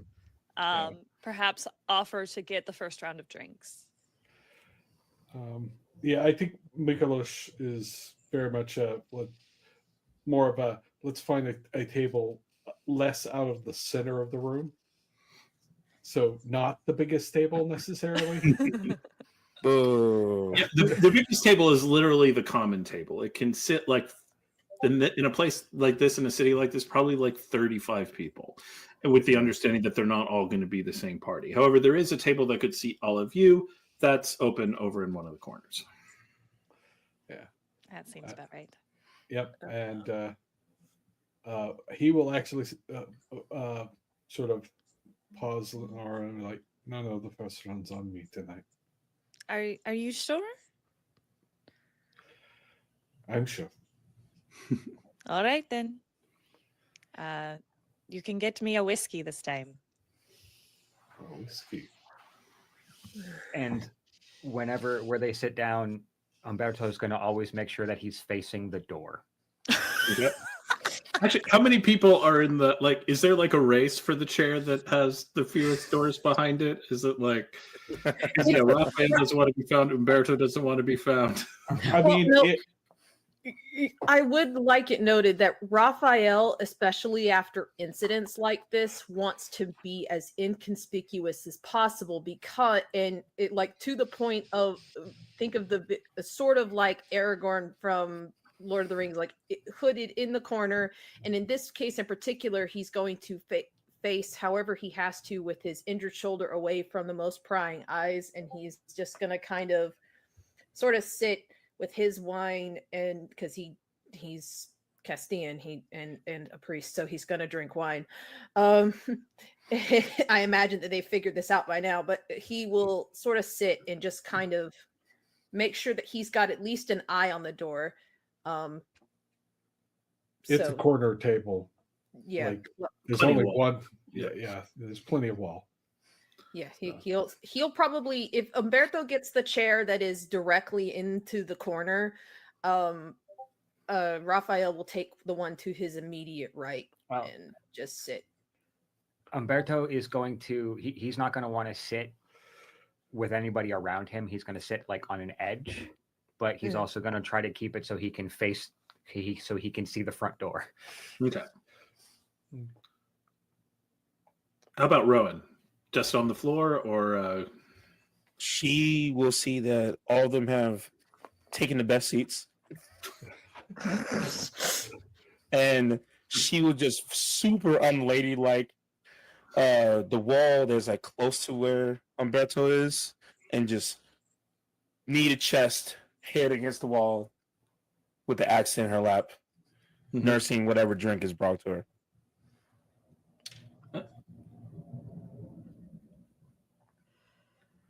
Mykolas, Leonora?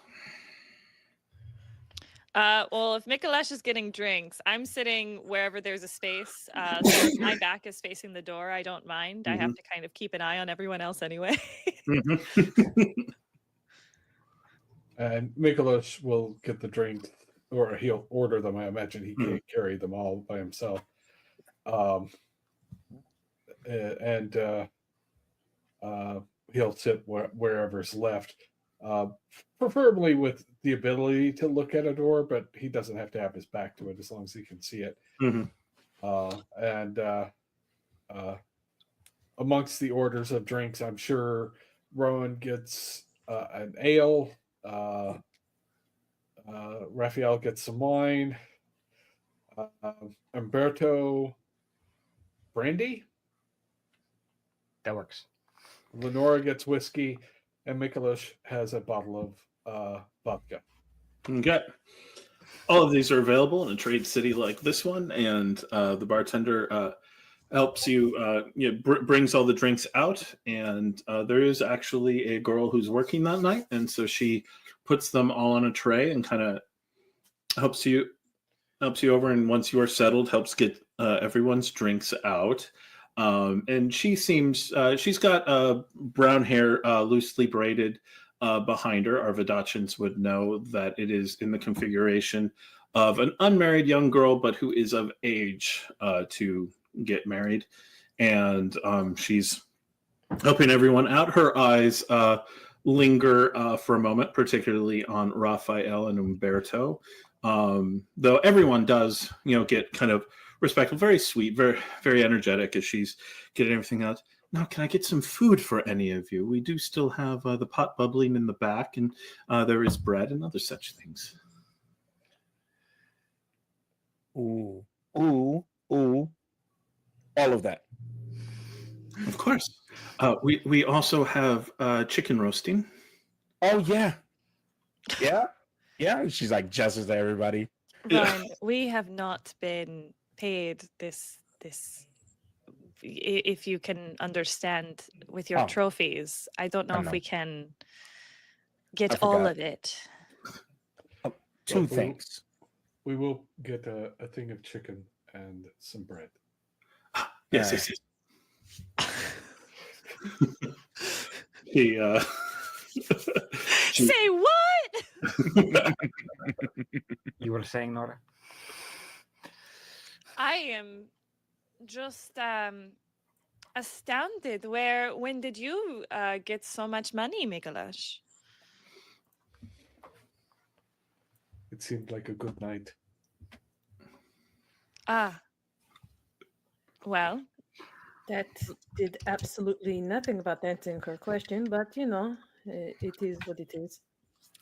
let's give a toast then. A toast. Umberto, you're pretty good at those, aren't you?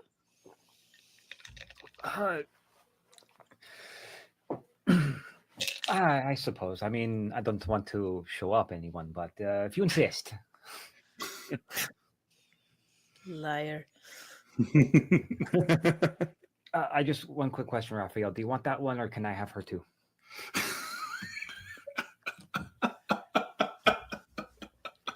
Cállate la boca.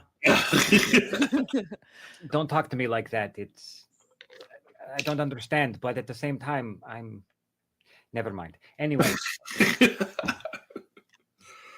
Cugino, So, pronto. as the evening continues and the food comes out and is served, bread with a pretty decent little thing of little tub of butter as well is brought out to the table, and a big old chicken that has been roasted and turned in rotisserie gets set down in the middle of the table. Perfect northern Vidachin spicing, probably a bit spicier than Roan, who has got mostly used to Avalonian food, is used to. So it's going to have a little bit more kick. And it'll probably seem a little bit tame to Mykolas, who is used to really spicy foods that will occasionally be served in his own country, and pretty normal for the Vidachins. But the food is out, it's there, and the girl gives a little wink. Looking at, is Umberto encouraging the flirting as she's by the table, given what's been happening? Absolutely. She'll give him a little bit of a wink and head down. So Lenora takes her arm. I'm sorry. Lenora takes her arm? Yes. Oh. Gets her very close, whispers into her ear, and says, "Trust me, love, you don't want that one." Well, you got there first, eh? Fair enough. I don't look to poach. And she walks away. She leans over to Mykolas and says, she can believe whatever she wants, but Umberto's not getting her. Are you talking about me again? Oh, never, never. Oh, Cugino, no. And we have now had the first cock block of the campaign. Raphael takes several swigs off of his glass of wine, wincing a bit because his shoulder hurts to high heaven, and is just kind of, and just kind of just laughs at the chuckles a little bit under his breath at the banter. Like out of nowhere, two hands just pop up over the table, and Roan goes like right next to Raphael, and she goes, We are not getting your voice We're at not all. getting your voice. I got We're it. not getting your voice up at all. Yeah, she goes, "No, I did not. I did not get hurt because I am a manly man, and manly men and priests do not get hurt that much." Your high voice, it's not getting it. It's not getting God it. damn it. Anyway, did you hurt your arm? No, I did not. Yes, you did. No, I didn't. And she kind of just goes on, and then she goes, "So, did you hurt yourself, Raphael? Or," and then her head pops up, "Are you gonna lie?" It is hazardous work spreading the good word. It is all he's just gonna look her like he's gonna put down his glass and steeple his hands like this, and he's going to look up at her because she's probably towering over the table, and he's gonna lock eyes with her and go, "Hazard of keeping the faith." Well, you say that all the time, and I can't talk mess because I did hit my face really hard when I face planted into the Don't ground. think I didn't notice that limp in your walk either. Oh, by this point, Umberto's shiner from the punch in the face he took is now fairly pronounced. And let me tell you, I don't know how you do it, Raphael, but those confession booths are dangerous. Confession booth? So is a well-placed right hook, mi hermano. I know. Wait. We're not just gonna skip over the fact that you said confession booth. You in a church and you didn't burn? Like a little bit. I'm still shocked by it as well. We had interesting times. Let's talk to the responsible people. What do y'all do with your time? Well, I did what I was sent out to do, and I will say it was quite exhilarating. You're looking at Estrega, who's given her first blessing to a newborn. Hey, nice. That deserves a drink. Yeah, no, Raphael will pick up back up his cup and tilt to Lenora and take another swig, and sort of, if he can catch, because he will have finished the cup at this point. Will lift a gentle finger up to catch the eye of the girl or whoever is serving, and just kind of gesture to his cup. He's being as polite as he possibly can about it, but he's not trying to scream. He's just trying to catch the eye and get another.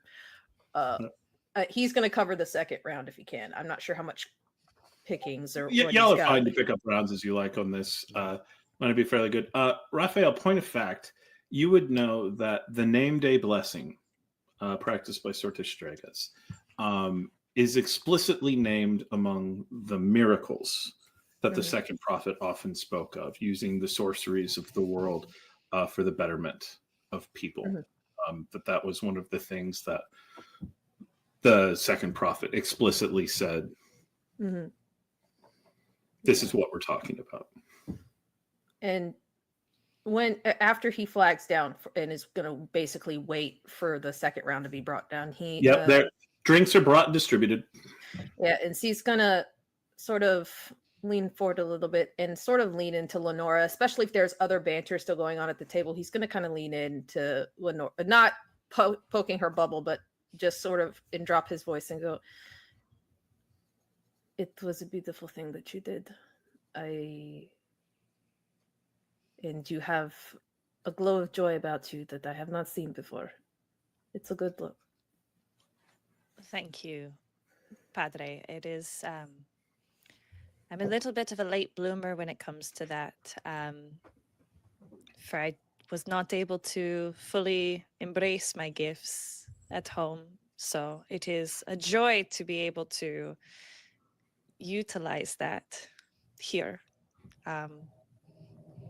I think it would make them proud. I have no doubt.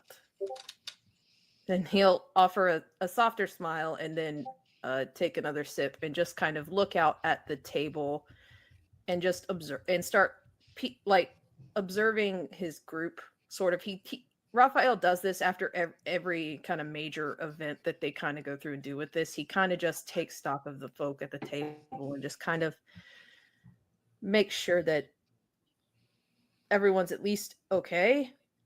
He knows that Roan is usually so full of fire that it does, like, if she were quiet, he would be more worried.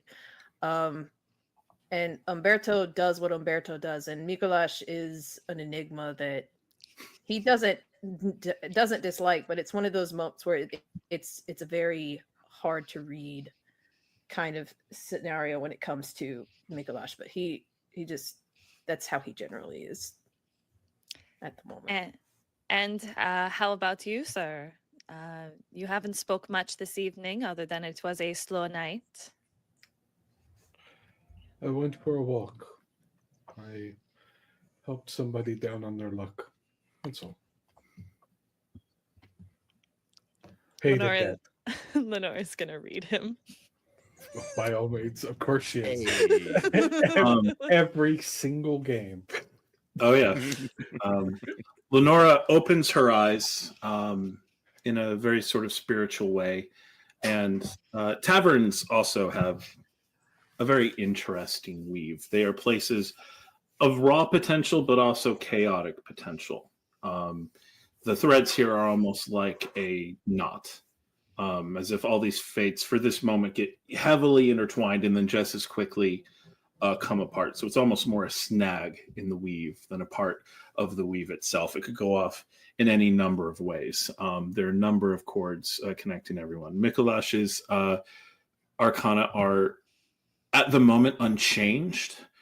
The usual, what you see every time. Looking at him again, you see war and the Emperor.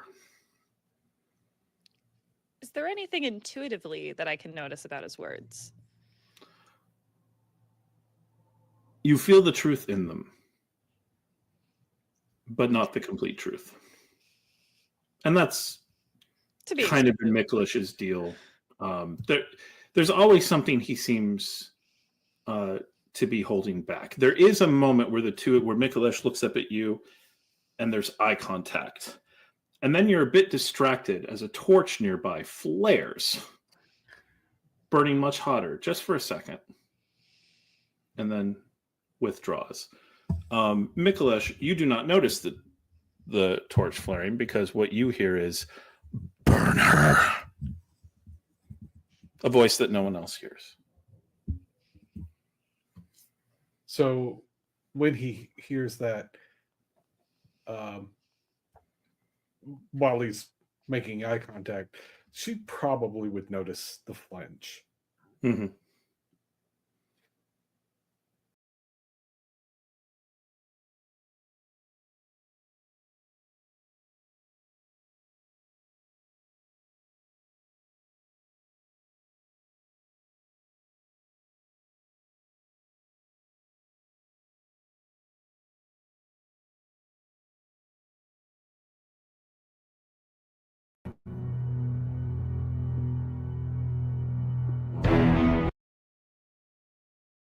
Both of them. She will. Yeah. She will look over. Rafael, it's your turn. Abandoning the art of the dance entirely. Always something he seems to be holding back. There is a moment where where Mykolas looks up at you and there's eye contact. And then you're a bit distracted as a torch nearby flares, burning much hotter just for a second, and then withdraws. Mykolas, you do not notice the torch flaring because what you hear is, "Burn her." A voice that no one else hears. So when he hears that, while he's making eye contact, she probably would notice the flinch. Mm-hmm. And the mask is back in place. And Lenora, you've seen the flinch before, but it doesn't seem to alter the arcana. Fate doesn't flicker. And you're used to people in a moment like that, or when they have a reaction like that, it comes along with they made a decision, they made a choice, there's a thing they're going to do. And so the weave gives a vibration or something. Never with him. She just goes back to her drink and just sips. Around this time, a handful of musicians who had just been kind of gently strumming over on the side, they start playing up a tune. They're strumming hard. A couple of horns are brought out. There's clapping. There's a couple of singers who start chanting off various local folk tunes and the like. And that big central table gets cleared off. And people step back and people start jumping up onto the table to dance. Men and women, young and old, any number of dances as they're moving through. And you see that some people are reaching out and looking for partners as the songs are moving along. The waitress who had been serving you all comes out from the kitchen, and you see she actually, where before she'd had her overskirt down with everything, with an apron around it and stuff like this.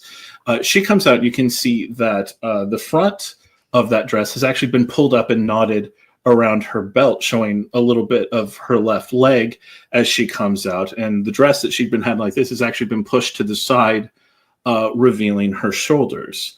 And she comes up to the table, gives Leonora a respectful nod, and then offers her hand to Father Rafael and says, "I don't suppose you'd be willing to dance with me, would you, sir?" Oh, hold on.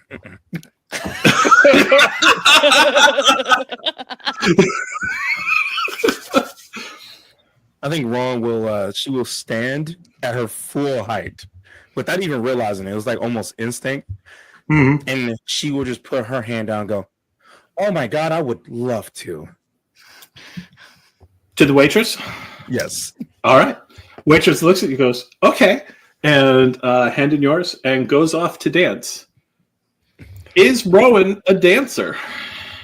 Hell no. She's a fighter. Okay. No. She tries, but she mostly just has fun. All right. You have been recently injured, and so we're going to make this interesting. I'm going to need your finesse and perform. Ha. So I'm just going to roll those 3 die. Because this is fun. Well, I got a 10 on one of them, so that's nice. And then the other 2 is 2 6s. That would be 2 raises. 2 raises, none left over.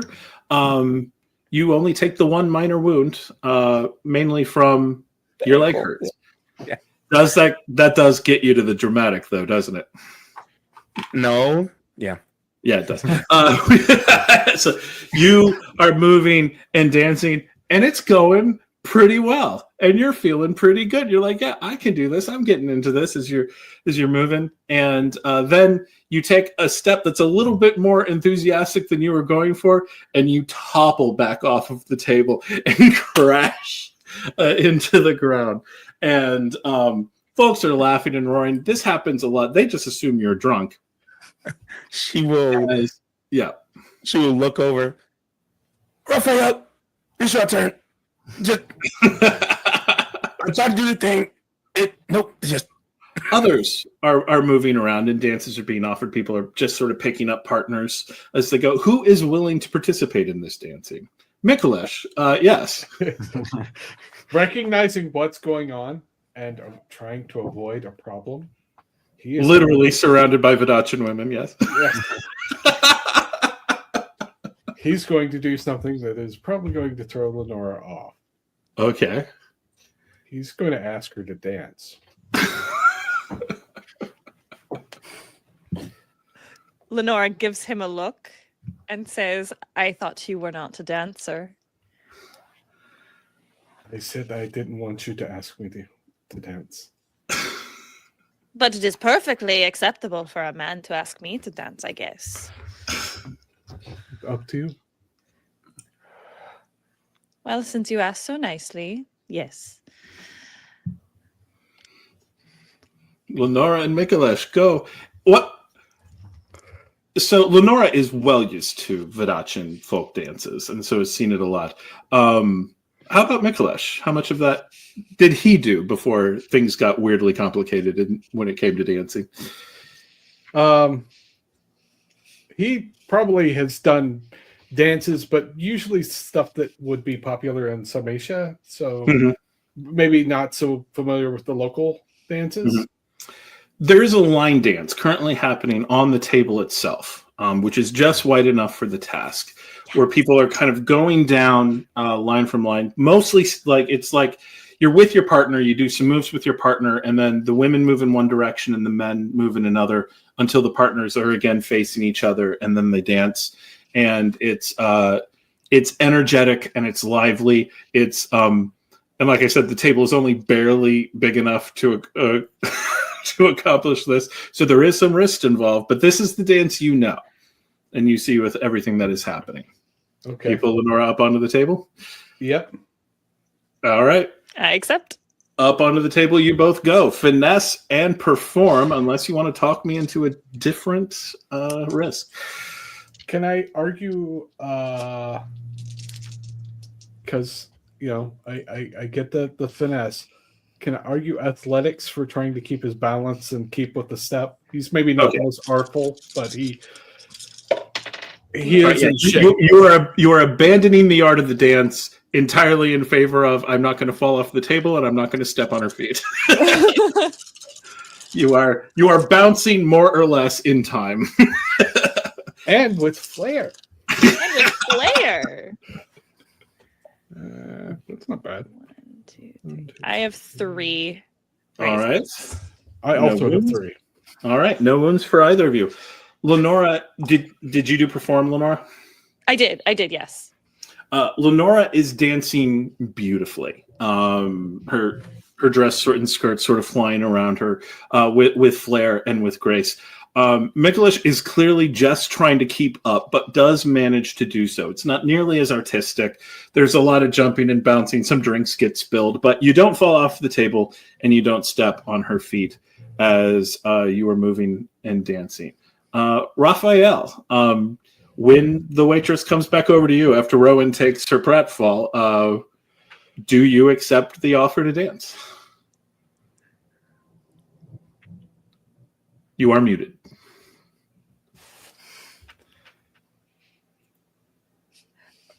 I did not mute myself. Someone else did.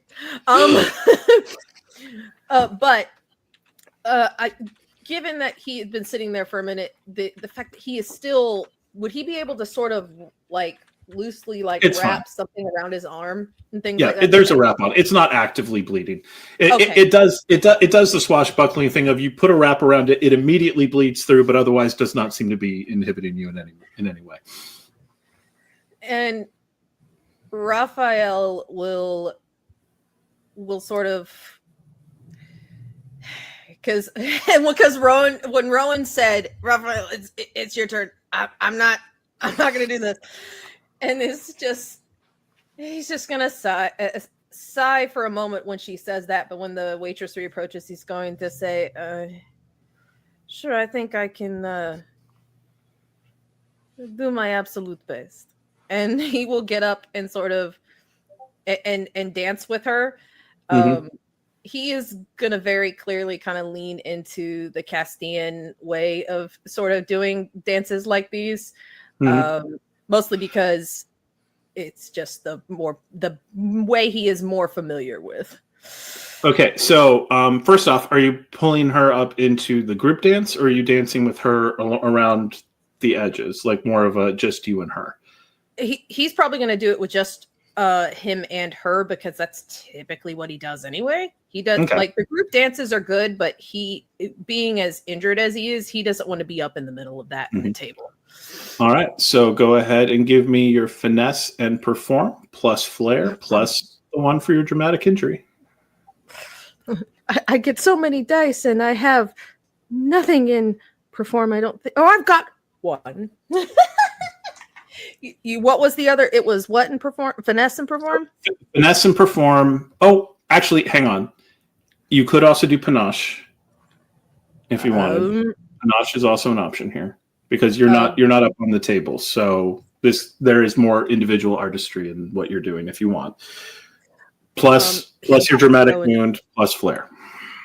Yeah, no, he'll probably go with panache then. Because because his goal is like he still wants her to have a good time, but he is not going to really focus on the group part of this. He's going to focus on her, which sounds not as intimate as you think it does. Okay, so that is 1, 2, 3. That is 3. 3. You are dancing with her and moving around, and you are dancing well with her. And she's a talented dancer on her own, but she's getting into it. And there's the occasional intimate moments, like moments where like the music leads up to a certain crescendo and you are like suddenly face to face with your leftover raise that you did not need in order to mitigate chances of injury. Would you like to take an opportunity? Opportunities come up occasionally in risks, something that can lead to something further beyond what was possible in the scene. If this would have been here even if you'd taken a little bit of injury in the role, so it's up to you.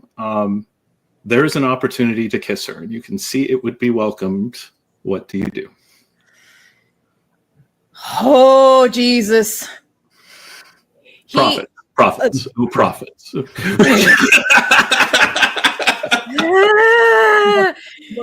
This is where oh God. I can't. You let fate decide that one. I did let fate decide, and this is going to be like in a moment of like getting caught up in the passion of it, because he's not immune to that. It's almost instinctual. It's not as if he pauses, it's not as if he pauses to hesitate, or it's like an instinctual lean in, because it sort of ends in sort of like a dip. He's got her leg kind of tilted in a dip, and he pulls that scene from Zorro, and sort of like his face sort of travels up the side of her neck, and then when he gets to it, like he kisses her and like loses himself for about a few seconds, and then immediately pulls away and is like, I am so sorry. And she pulls you down for another kiss. He kind of just rolls with it for a second, like will sort of just, because he still has her in this dip, and is like, all right, I should probably stand up, at least get upright, because this is over to the table. Umberto, you are seeing all of this dancing taking place. You see the waitress who comes over, and there's a bit of a confused look to her when she sees that Leonora is dancing with Mykolas, but doesn't question. Goes for the dancing with Roan and Rafael. What is Umberto doing? You just what's he up to? He is just watching the four of them. Mm-hmm. There's kind of a crack in that behavior he's got, where he suddenly has like guard dog energy, where he's just watching them to make sure they're okay. Then he's going to go and help Roan onto her feet and try to get her back to the table because she's hurt. Yep. You get over and you help Rowan up, and you can see Rowan looks a little dizzy. That hit was clearly harder than what she was expecting. There's no blood from this dramatic wound, but there was a knock of the head. And You're right. No, I fucked myself up. I'm not even gonna lie to you. Understandable. Let's get you back to the seat. Come on.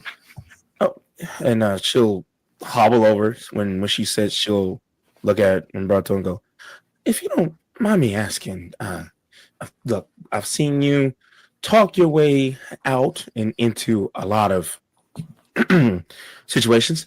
When you are attempting to, let's say, I don't know, tell someone without telling someone that you kind of small a little bit, just a tiny itty bitty bit, hate when they go and interact with other people. Some might call it, I don't know, jealousy, whatever. How do you do that particularly?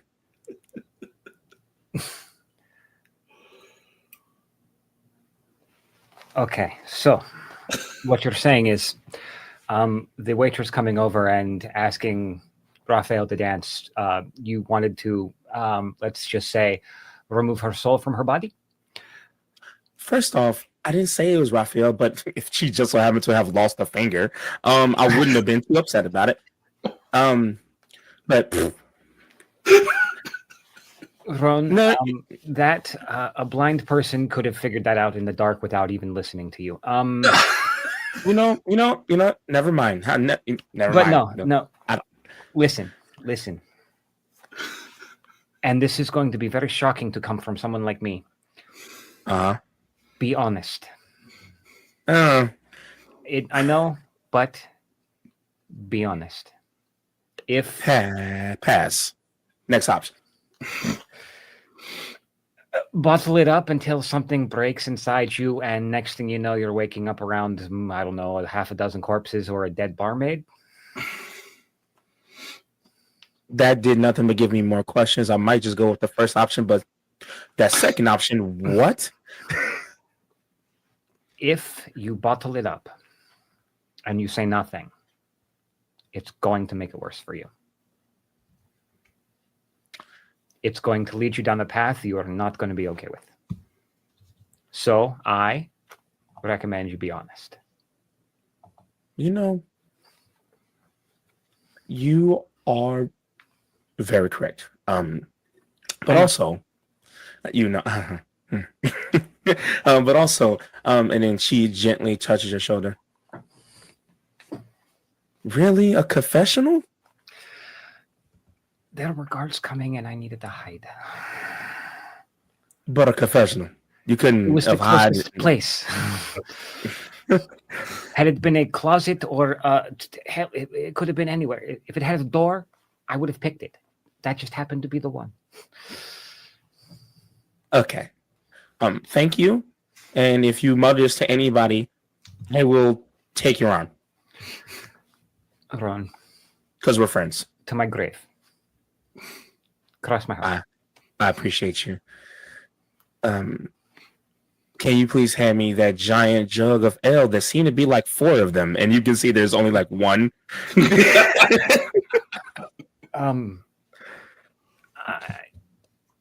Okay, but just this one, okay? Leave the other 3 for later, because you seem a little out of it. I'm perfectly fine, Mrs. Her Mouth. Oh, shit.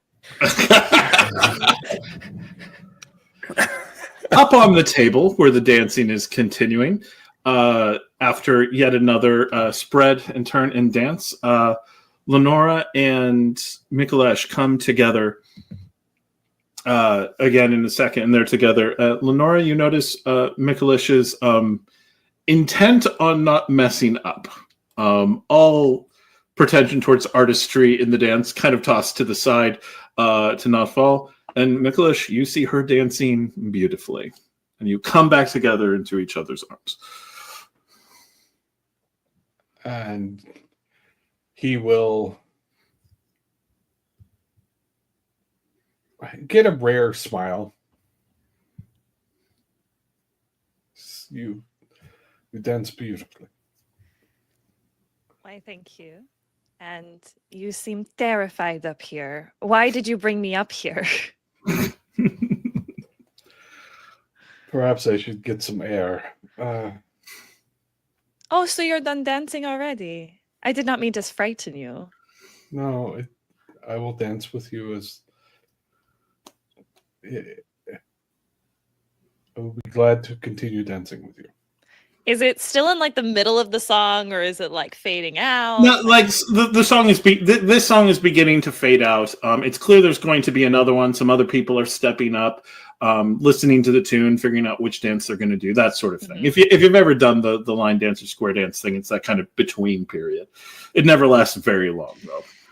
She's going to get really close to Mykolas and say, "Let us get you off this table before you fall down."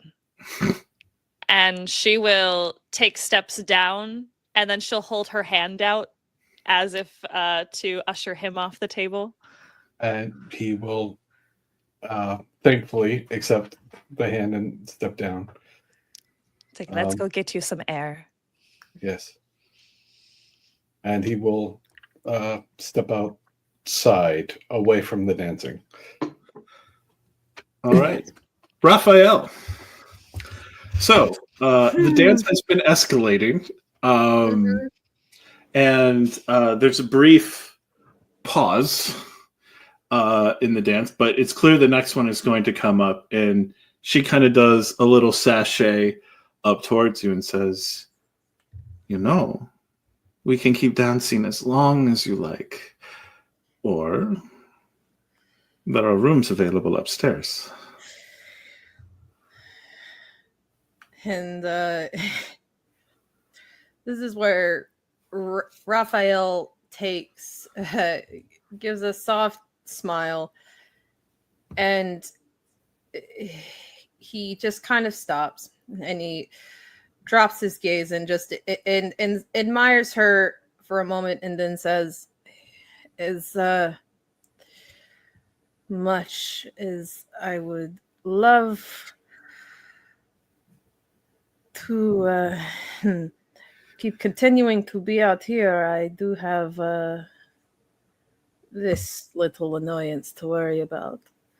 And he sort of gestures to the wound on his arm, the bandage, obviously, because it's probably long since old. This is Oh, I can help with that, actually. I have some gift with needle and thread. Come with me. And she takes you by the hand and starts leading you into the back. he'll flash a look up to Umberto, because I imagine that Raphael has sort of picked up on the fact that they've had this energy of they both sort of watch the group. Whenever Raphael isn't watching, he knows that Umberto is watching, and he kind of shares a look. Umberto, is that a fair assessment? Yeah. Oh, yes. Okay. Yeah, and so he'll sort of give a nod. There isn't any nefarious purpose to this. No extraneous eyebrow waggling or anything. No, he's not. Oddly enough, this isn't the first time that Umberto would have probably seen this happen to Raphael, because this is sadly a more common occurrence than he really expects it to be.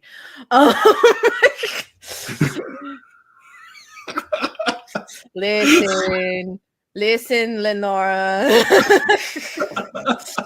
Shush. But no, yeah.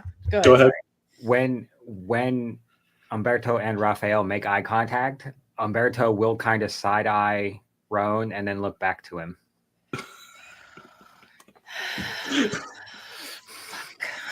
he kind of just, and it's like Raphael does not necessarily know or like notice what he means. I don't think by that. Raphael is currently oblivious to Rowan's crush. He is, because he thinks that that's just the way she is, because she is very violently, aggressively affectionate to and like has a camaraderie. She has that sort of semi like, I'm going to be in your face and I'm going to worry about you kind of deal. He doesn't realize that he is different. And so he just kind of like will offer a look of concern over over at Roan, and as if to say, just watch her. And then we'll go into the back, and he kind of just sort of like is gonna basically kind of rub at his arm with his free hand a bit. The chat's gonna murder me. You bring so you give all that very complicated just I attempt to alert the difference by blinking in Morse code, and at this point, I feel like it has to be a sort of language they have learned and developed over their time. Just communicating with guys. You get brought in the back, and unsure maybe of what you were expecting to find back there. She actually does have. She gets some water that had been boiling in a pot, sets it up, and sets to cleaning and stitching your wound. And as she's working on it, she's looking at it, and then she's like, "That's how long have you been carrying this cut?" It's relatively recently. Why? And he sort of kind of turns to look at what she's talking about. She's looking, and she's like, "When I sewed the strap, I assumed it happened tonight, but it is already mostly healed itself." And she kind of pushes the needle away and just gets a rag and some sponge and uses the hot water to clean it and to clean away the blood. But the wound does seem to already be mostly healed on its own. This is probably the only a small handful of times he's seen some of this stuff happen, especially recently. And he kind of just, that is I do not know. That is, I've been trying to understand why this keeps happening. This is becoming more common of an occurrence than sure. As she's doing this, to get a look, she kind of pulls back your cloak, just so it's not in the way of the cleaning she's doing, and then she's like, "You are a priest." Indeed, I am a priest. I'm sorry if I was too forward. It is fine. I did not push you away, and I do not regret the experience for what it was. She kind of reaches up and sort of strokes one of the braids that she has, and she's like, "Well, I suppose a young priest like yourself probably not looking for a wife just yet, I imagine." Hey. And he kind of just gets a sort of sad look on his face that says, "It was in the cards that it was in the cards at one point, not so much anymore." I'm sorry to hear.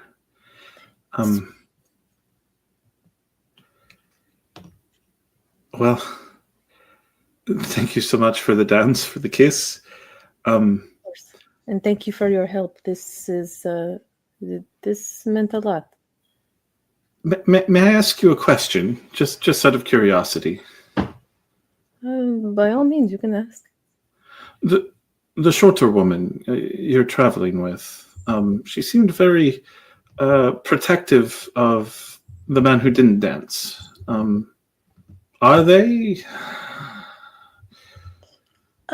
No, they have a very interesting relationship, almost siblings, hermano y hermana.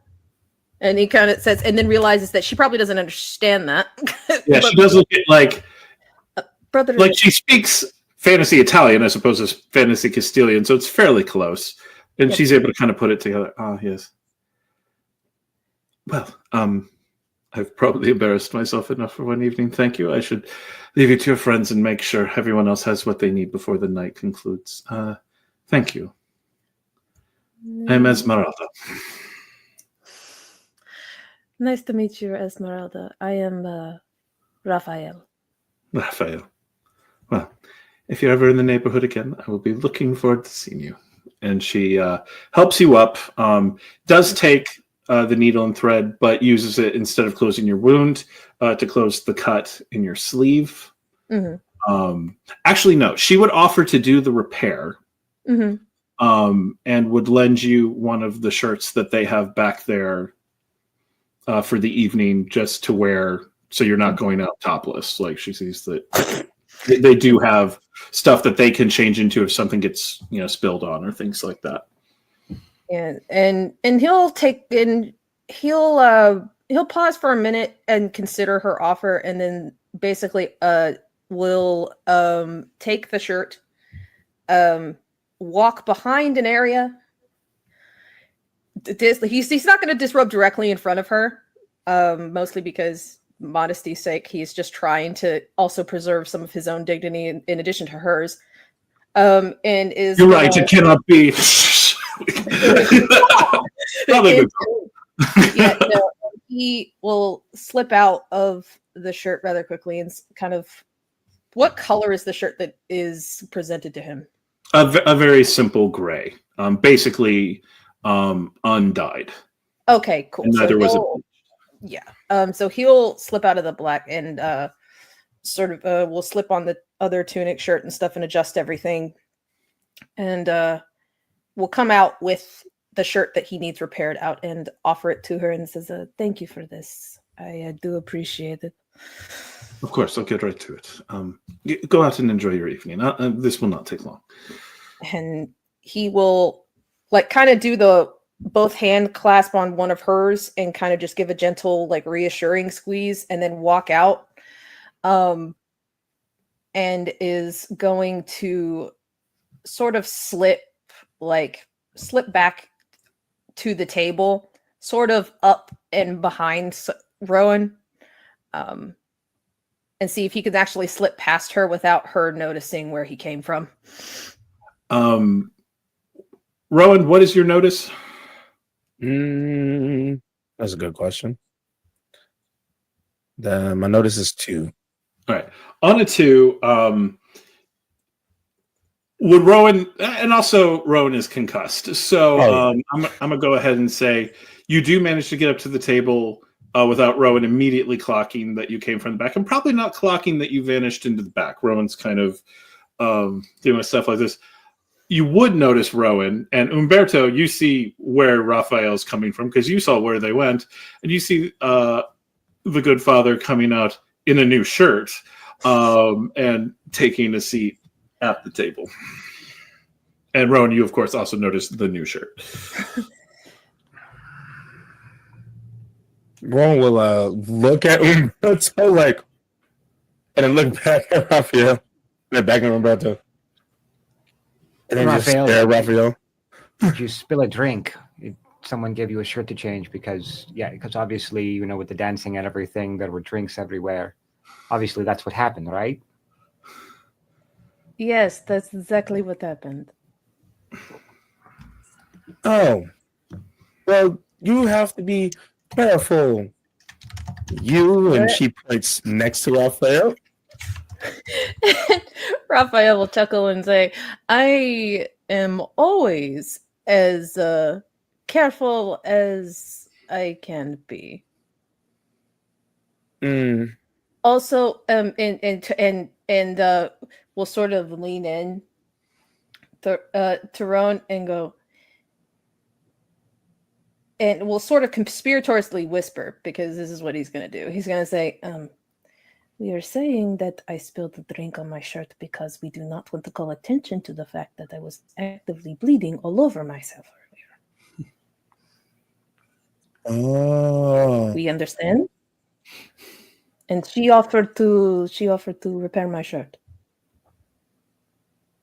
Oh. The girl serving us drinks all night. Oh. She's going on the list. No, there's no need for that. She did not offer harm. She offered to fix it. She'll slap Raphael's face. Good job reporting. I'll get right on it. No, stop it, please, por favor. As soon as I stop seeing two of you, I will get up and handle it. Are you sure you should be trying to travel anywhere? I'm pretty sure you will make a very quick acquaintance with the floor. Not that you aren't already great friends with it, but just Again. You know, both of you are such wise men who somehow always get into very sexily weird situations, and it's honestly very impressive. And I'm a little jealous because it hasn't happened to me yet. You cut an intimidating figure. Of course, anyone who approaches you has to be very, very brave. I'm not intimidated. I think I am quite pretty. And she smiles, but it's like the most like mean, muggy, like Ron. don't fucking talk to me type of face. Ron. Yeah. Ships that wait for the perfect wind never sail. What the fuck does that even mean? Hey. Remember what I said earlier. Oh, ship. Oh. I seem to miss all the things whenever you two are alone, which isn't usually often. The fact that you two are already conspiring is a bit, what's the word? Concerning. Meanwhile, out in the night, Mykolas and Leonora have stepped out of the Horsehead Tavern and are walking. It is a lovely moonlit night in this grand plaza surrounded by many wealthy houses, a magnificent looking Gothic cathedral.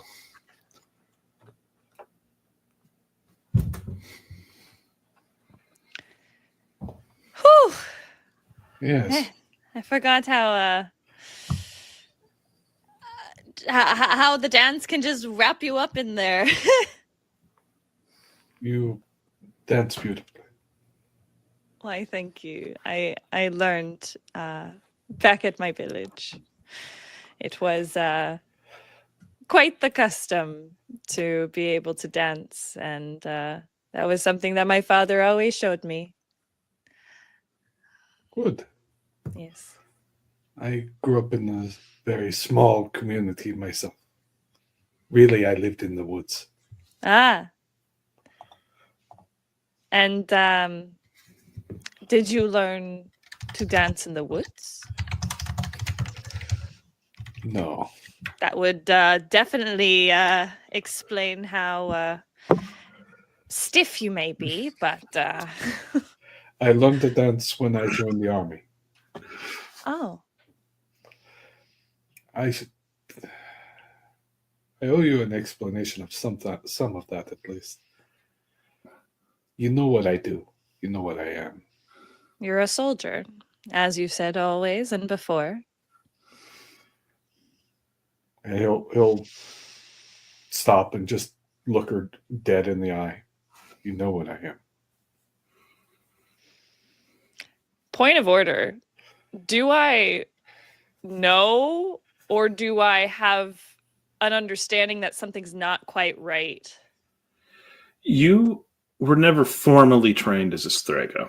Mm-hmm. You had tutors along the way, folks who helped you figure out what you could do, but your parents in general tried to keep you away from the kind of sort of Strega subculture that is often in Vodace. And so you have had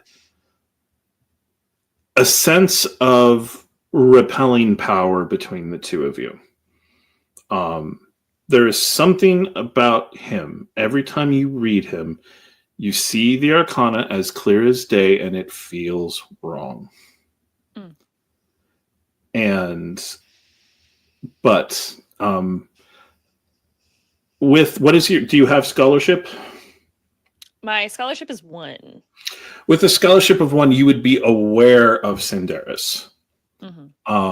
You're not far from Samartia, so it would, and big parts of Samartian culture built up around it. So you'd be aware of it and just a kind of distaste towards it, but you haven't directly made the connection with the power and stuff that you've seen from him in your history leading up to this point. You might have a guess that that's what his power is. So a lot of to say kind of, but you don't know the full story, particularly the connection between Sandaris and the Fate Witches. And Mykolas, I know you are quite powerful, and that power derives from something else, but that is all I know.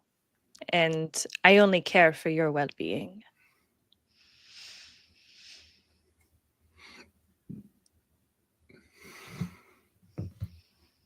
Power has requirements, things I have to do, or the power will escape. Okay. So you ask for power and you run errands to appease the power, and you're left with what? One of the requirements has not been met. And it involves a woman from Vodachi asking me to dance. But you've danced with me now, so... You didn't ask. The important part is the asking. So why is it so important for this requirement to be met? Will you be free? No, if I get asked and I don't do what I'm required to do, she will escape into the world. You've said she many times. Who is she, and why does she hate me? I don't know. I don't know why she hates you. I have an idea. I am trapped in this fate. That would make sense. But with my experience, fate can always be changed, Mykolas. For the first time after I met you, I believed that was possible.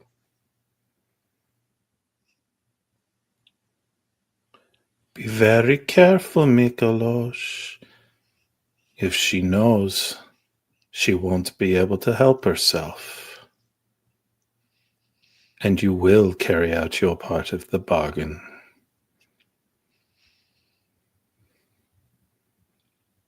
Leonora hears nothing. Mm-hmm. Do I see a twitch?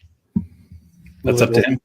Yeah, there's anytime that she talks, I imagine it's like having a voice too close to your ear a little bit.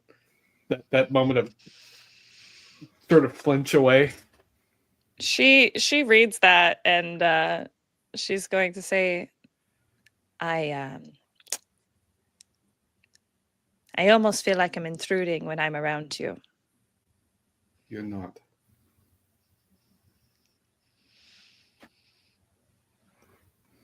But if I don't do it when the situation occurs, she will escape. She will take me, what is left of me, and she will escape into the world and do horrible things. All right, then we must find a way to prevent that, because I think that we would be quite amiss if our poor Mykolas would be swept away by this this unknown goddess of sorts. I didn't. I would be amiss. Well, I do like that.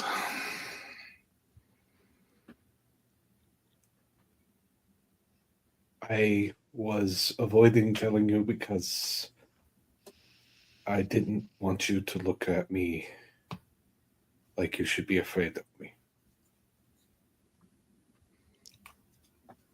Mykolas, it was never you that I was afraid of. I don't fear too many people. Well, I should say, many people I've met. But I do keep tabs on the people I surround myself with. And it is purely a precaution.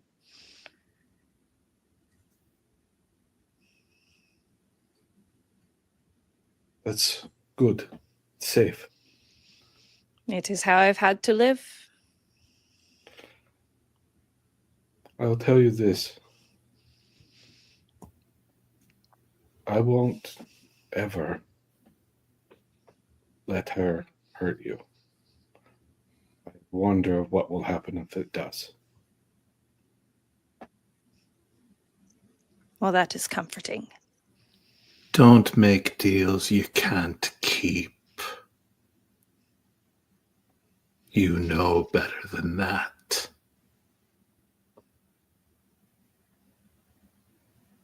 I assume you twitch again. Yeah. She's going to take your hands and look you straight in the eyes and say, and I will never stop finding a way to remove her from this prison you call and for you to walk free.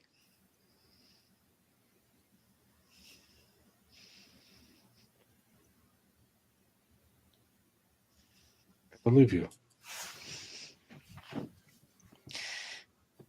It is getting late, and I am afraid that our friends are up to no good, as always. We should probably go look for them. Yes, hopefully the dancing has died down. And don't worry, I won't ask. And she turns around and starts He to will walk. grab her hand. I do want to dance with you again sometime. And that is comforting to know as well. She takes his arm as if he's escorting and walks back to the tavern.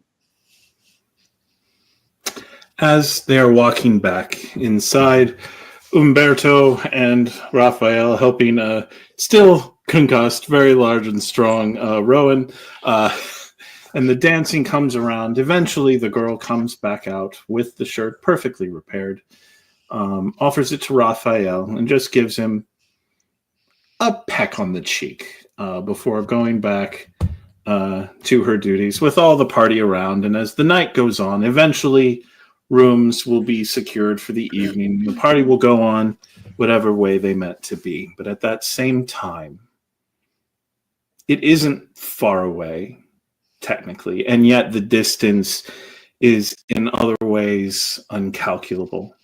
All around there is the screaming of winds. At some moment, it seems to be the sort of wind that would blow in from the frozen nation of Vestin-Manavinyar, carrying deep, biting, terrible cold. At other moments, it seems to be like winds that come from the land of gold and fire, hot, dry, and piercing. Sometimes it seems to be the caress of shadow itself moving around in and out of people. Occasionally, it takes on a sense of almost knowledge, as if a song of the very words and knowledge and creation itself seems to go around, and others, a caress, passionate, seductive, moving all around. This absolute chaotic maelstrom surrounds many tall figures. Vaguely humanoid. They have all of the right shapes. Long, stretched arms, tall, extended legs, hair rolling and blustering in the wind. And some of them in some winds more so than others. Some seem particularly enjoined or connected to the fire. Some seem more connected to the ice. Some seem more connected to the shadow. Some seem more connected to the knowledge, and some walk with that raw sensuousness of the desire that goes all around them as they stand and they talk and they deal. These are the divas. And they are always interacting, always speaking simultaneously with their jailers and with themselves as they interact and move all around.